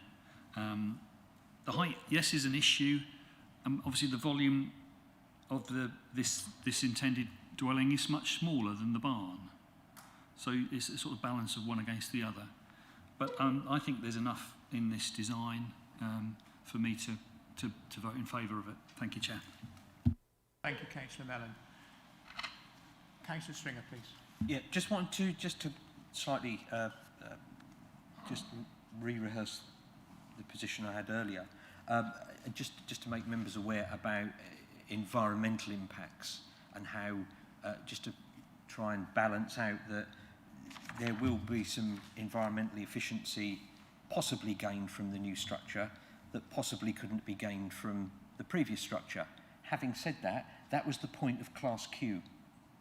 One of the reasons government rehearsed Class Q, it was to push the bounds of what we could do in terms of environmental efficiency and retrofitting in buildings, because that's what we're going to have to do. Which is why it's slightly then galling to then say, well, once you've passed that hurdle, we can scrap that and start back from where you were. Equally, one of the other things, the agent said there will be no heat loss through the walls of this building. There will be some heat loss through the walls of the building. It actually factored in the windows, it's 0.1 of 1 watt per square metre and stuff. There is always heat loss on outside walls. And of course, there is a lot more outside walls in this structure in terms of, because it zigzags in and out, than the previous structure. But like, as I said, why the balance for me was the foundations is because you've got a massive environmental cost going to come in approving this, because they're going to have to smash out the existing foundations to put in brand new ones.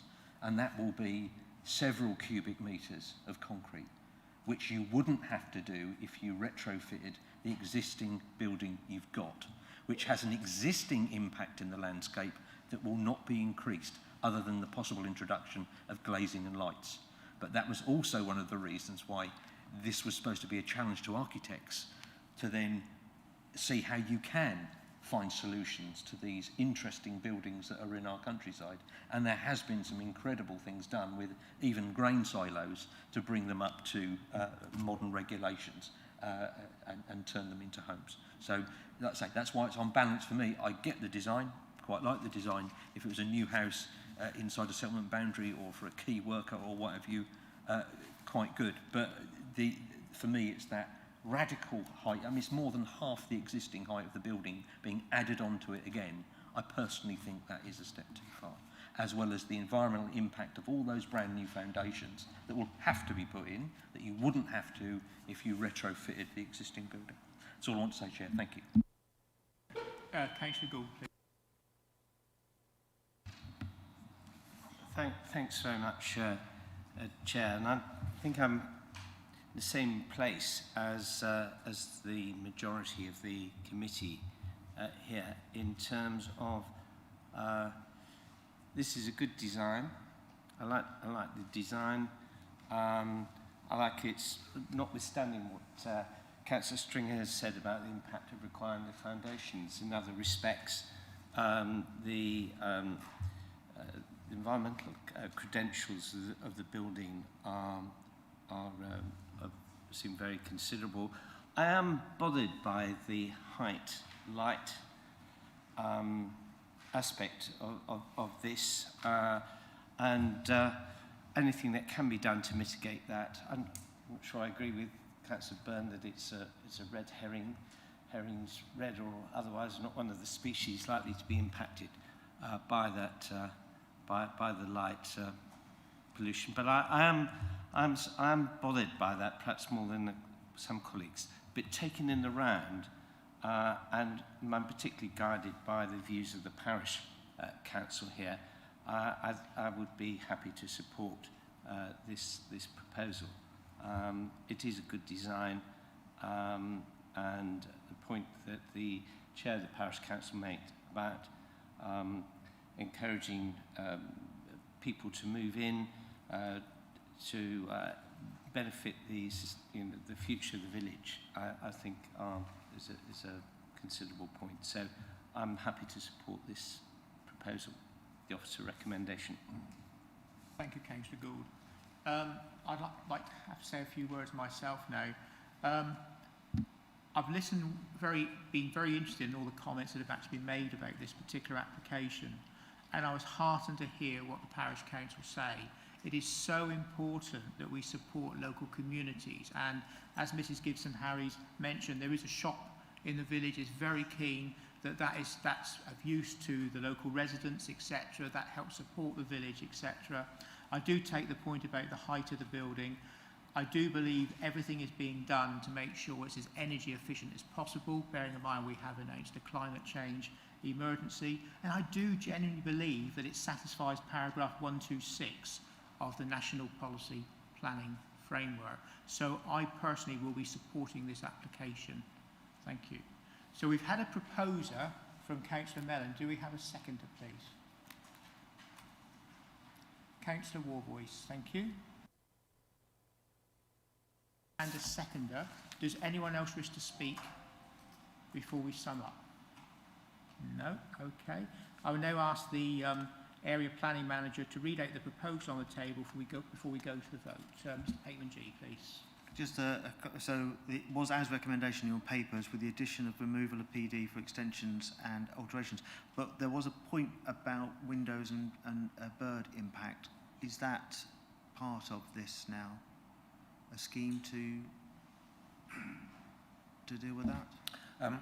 Well, I was simply asking whether it could be, because I think on those we have two, done that, yeah. two east-facing, large two-storey east-facing windows, there is a good chance that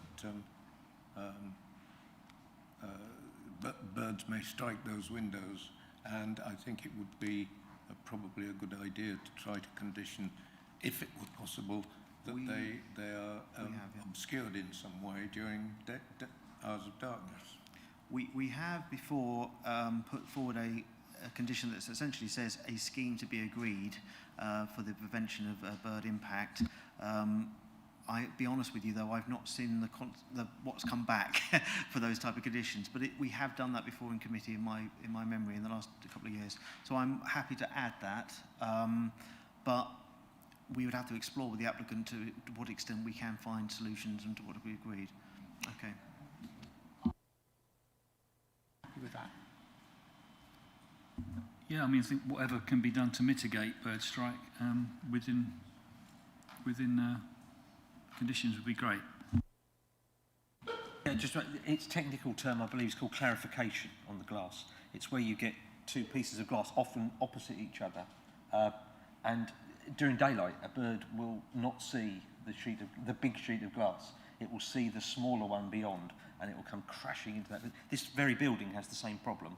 All of that north elevation has had to have clarification put on it to stop the birds constantly slamming into this building.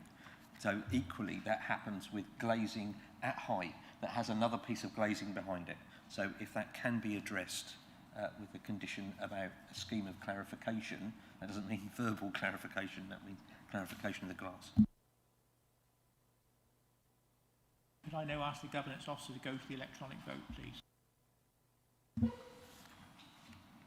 Thank you, Chair. So I'll just read out what we've got after those points that have been added to the recommendation that application DC 21-02359 be approved as detailed in the updated officer recommendation with the additional condition of removal of permitted development rights and a scheme to be agreed for the prevention of bird impacts. Is that, except just to check with Mr. Pateman G, is that? Yeah, that covers what we need. Thank you. So, Chair, I will now start the vote. Thank you. And if members could please go to the modern.gov app and go to the plus sign in the top right-hand corner. There will go on subsection on voting and attendance, and this will show the vote in progress in a light blue line. So, Councillor Byrne, can I please take your vote verbally, please? I have just voted on... my sincere apologies, Councillor Byrne.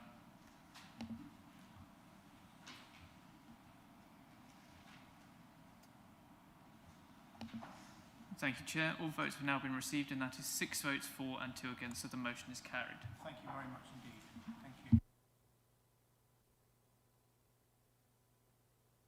Thank you. Before we move on, therefore, I recommend we'll give it 10 minutes. Say, could we be back in the chamber 3:20, please?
just to say before we get started that Councillor Gould has left the meeting during the break, so he will not be returning for the rest of these items.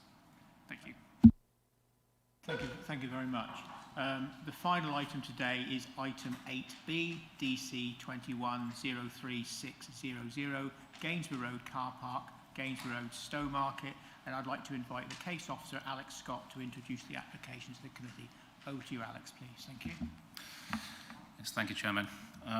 Yes, members, as Chairman's just pointed out, this is item 8B, application DC 2103600, site at Gainsborough Road Car Park. That's adjacent to the Mid-Suffolk Leisure Centre in Stowmarket.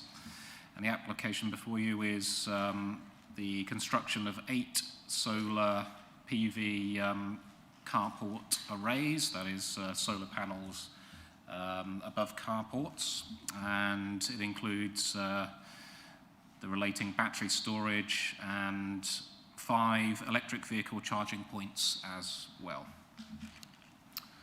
So to the presentation, and for the avoidance of doubt, the location of Stowmarket in the district, the approximate location of the site within the town, a wider aerial view, the approximate location within the wider site area. And this is the constraints map. The site is outlined in red, this thin red line here. Incorporates a large portion of the car park. There's a little bit more of the car park to the south here, which isn't included. The site is entirely within the settlement boundary of the town. It affects the setting of a Grade 2 listed building, which is over here at Chiltern Court. It is a public car park, and it affects the setting of a public right-of-way, which runs between Gainsborough Road and up here past the primary school. Although not a formal public right-of-way, although it is a paved footpath to note. There are schools in proximity, the secondary school to the south and primary school to the north, and relating fields and, of course, the leisure centre. And the green circles you can see on the screen are tree preservation orders, although not directly impacted by the proposal site. Oops. So this is the site location plan submitted with the application and the proposal layout in totality. So we have the 8 solar carports there, the 5 electric vehicle charging points in association with 5 existing parking bays, and the proposed battery locations are here and here, as indicated by the applicant, and I've got a separate slide detailing that as well. And here's just a zoomed-in view of the northern portion of the site and the eastern portion of the site, and I've flipped this round to get this on the slide, and so north is to the right of the screen, as you can see there, just to be clear. And these are the proposed elevations of the carports and the proposed battery locations. This was submitted as a late paper by the applicant, just to be sure. Onto some photographs. This is the frontage of the wider site. So approaching from the south here, Mid-Suffolk Leisure Centre, and the site is the northern portion of the car park, commencing approximately here. And this is the general area of the site in front of the Leisure Centre, the sports hall. And as we go around, here is the public footpath I mentioned, and nearest residential properties across the way. And you can see those in the opposite view, and this is the listed building in question here as well. And this is just another view across the frontage of the leisure centre, looking back towards the secondary school in this location. Now, you'll notice in your papers there is an element of concern raised by environmental protection in terms of noise created by the inverters and fans in association with the equipment. However, that's it's considered it can be dealt with by way of condition, and we have 3 conditions proposed by environmental protection, requiring details of the plant, acoustic specification and noise assessment, a limitation on noise levels and proposed mitigation, and also a condition on maintenance of that equipment. So yes, in the interest of neighbouring amenity and indeed the character of the area, noise can have an impact on the character. So that is the reason for those conditions. Also a condition from county highways in terms of maintaining the parking providing, and it's not considered that the proposal will affect existing parking provision, but just to make sure that is maintained. And yes, that really concludes the presentation. Subject to those conditions, officer recommendation of approval. Thank you, Chair. Thank you very much. Alex, do we have any questions for the case officer, please, from anybody? Councillor Millen, please. Yeah, thank you. So there's no loss of any parking spaces at the moment? No, that's not proposed to be. Highways condition to ensure that, yeah, sure. Please. We've got a plan. Part of the development is the battery storage, but I don't have any dimensions of that, either height, width, or even kilowatt hours. So do we know whether it's a battery that big or one the size of this room? We don't have any specific details. We have the general locations of those storage areas, but we will receive further details by way of condition.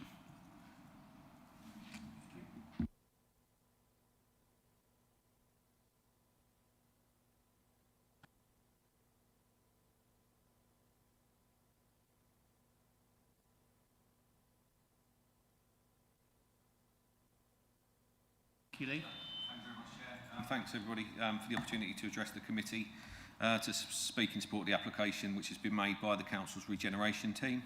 It is a high priority delivery project within the climate action plan for the councils. It would cover 72 parking bays. There's a similar scheme in progress, albeit smaller, for Sudbury.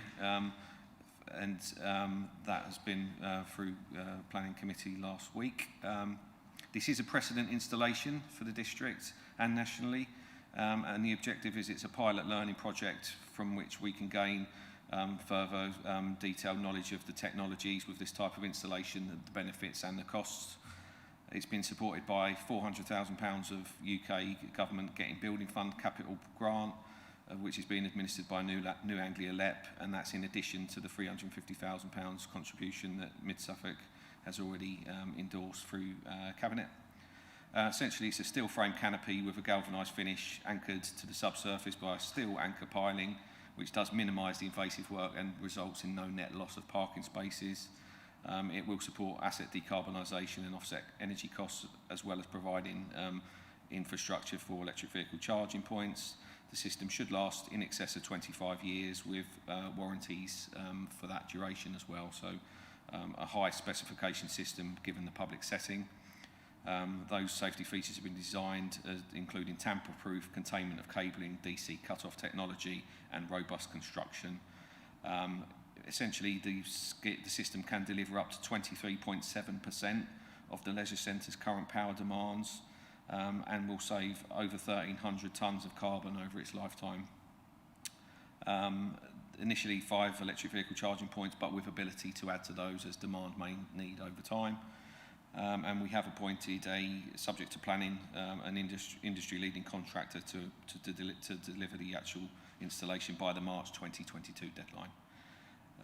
We will put a project team around them to make sure the project is delivered to time, quality and funding requirements, and we have carried out some engagement with the near neighbours that have been affected prior to putting the planning application in. Thank you. Thank you very much, Mr. Carwell. Do we have any questions for the applicant, or Councillor Stringer, please? Yeah, same question I asked before. Do we know how big physically and how many kilowatt hours the batteries are? So the technology for the battery storage, and it does include a recyclable, sustainable technology. It's in the order of around 20 feet a container, which would be put round where the current waste bins are. We did look at the see if we can contain it within the front of the premises. We may be able to get that smaller.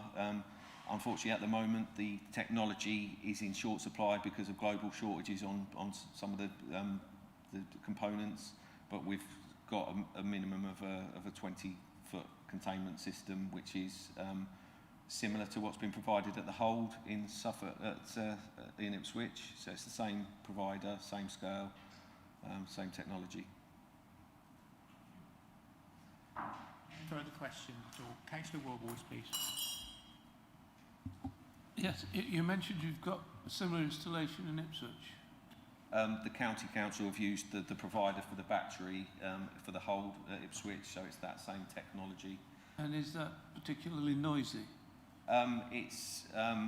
So we're not, the actual specification, we're still, because we've only just appointed the contractor, the actual limits and the assessment will be done through the planning condition that's been proposed by environmental, but no, I don't know in detail the noise output, but the contractor says it's unlikely to ever get above 30 decibels level, so it's not likely to be a significant issue, but we will comply with any planning conditions on the noise assessment to the satisfaction of the environmental officer. Thank you. Thank you very much. Any further questions at all for Mr. Carwell? No? Thank you very much. Do we have any comments from the ward members at all? Please, Robert. We haven't had any comments received, Chair. Okay, in that case, I will open this up to debate. Councillor Stringer, please. Thank you, Chair. Really good place to put such a scheme, I believe, being a electric vehicle user. I look forward, probably didn't declare the interest, look forward to some more charging facilities in Suffolk, and certainly harnessing of renewable energy to achieve some of that is a really, really good idea.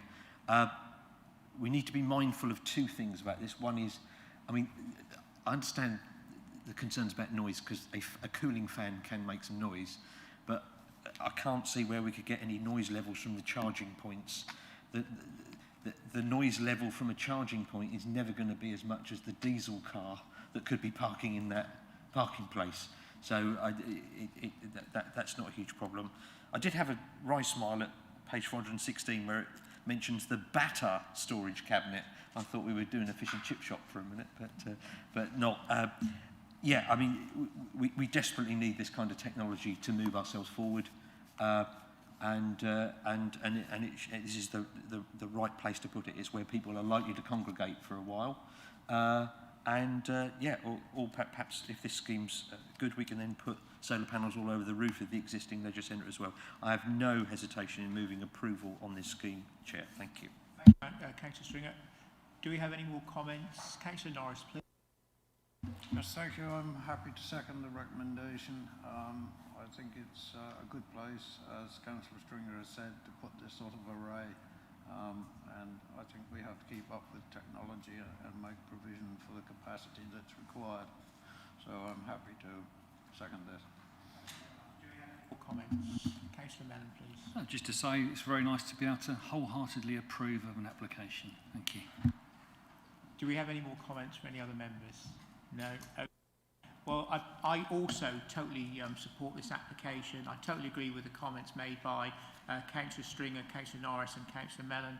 I think this is definitely the way forward, and the amount of carbon that can be saved over a period of time is excellent and helps towards our climate change emergency. So I will be more than happy to support this as well. Therefore, we've had a proposer and a seconder for this. I will now ask the area planning manager to read out the proposal on the table before we go to the vote, please. Over to you, Mr. Pateman G. Thank you. I have nothing to add other than it's as recommendation. case, can I ask the governance officer to... Thank you, Chair. The vote is now in progress, so if members please go to the modern.gov app and go to the plus sign in the top right-hand corner. The vote will then show on the subsection of voting in attendance in a light blue colour.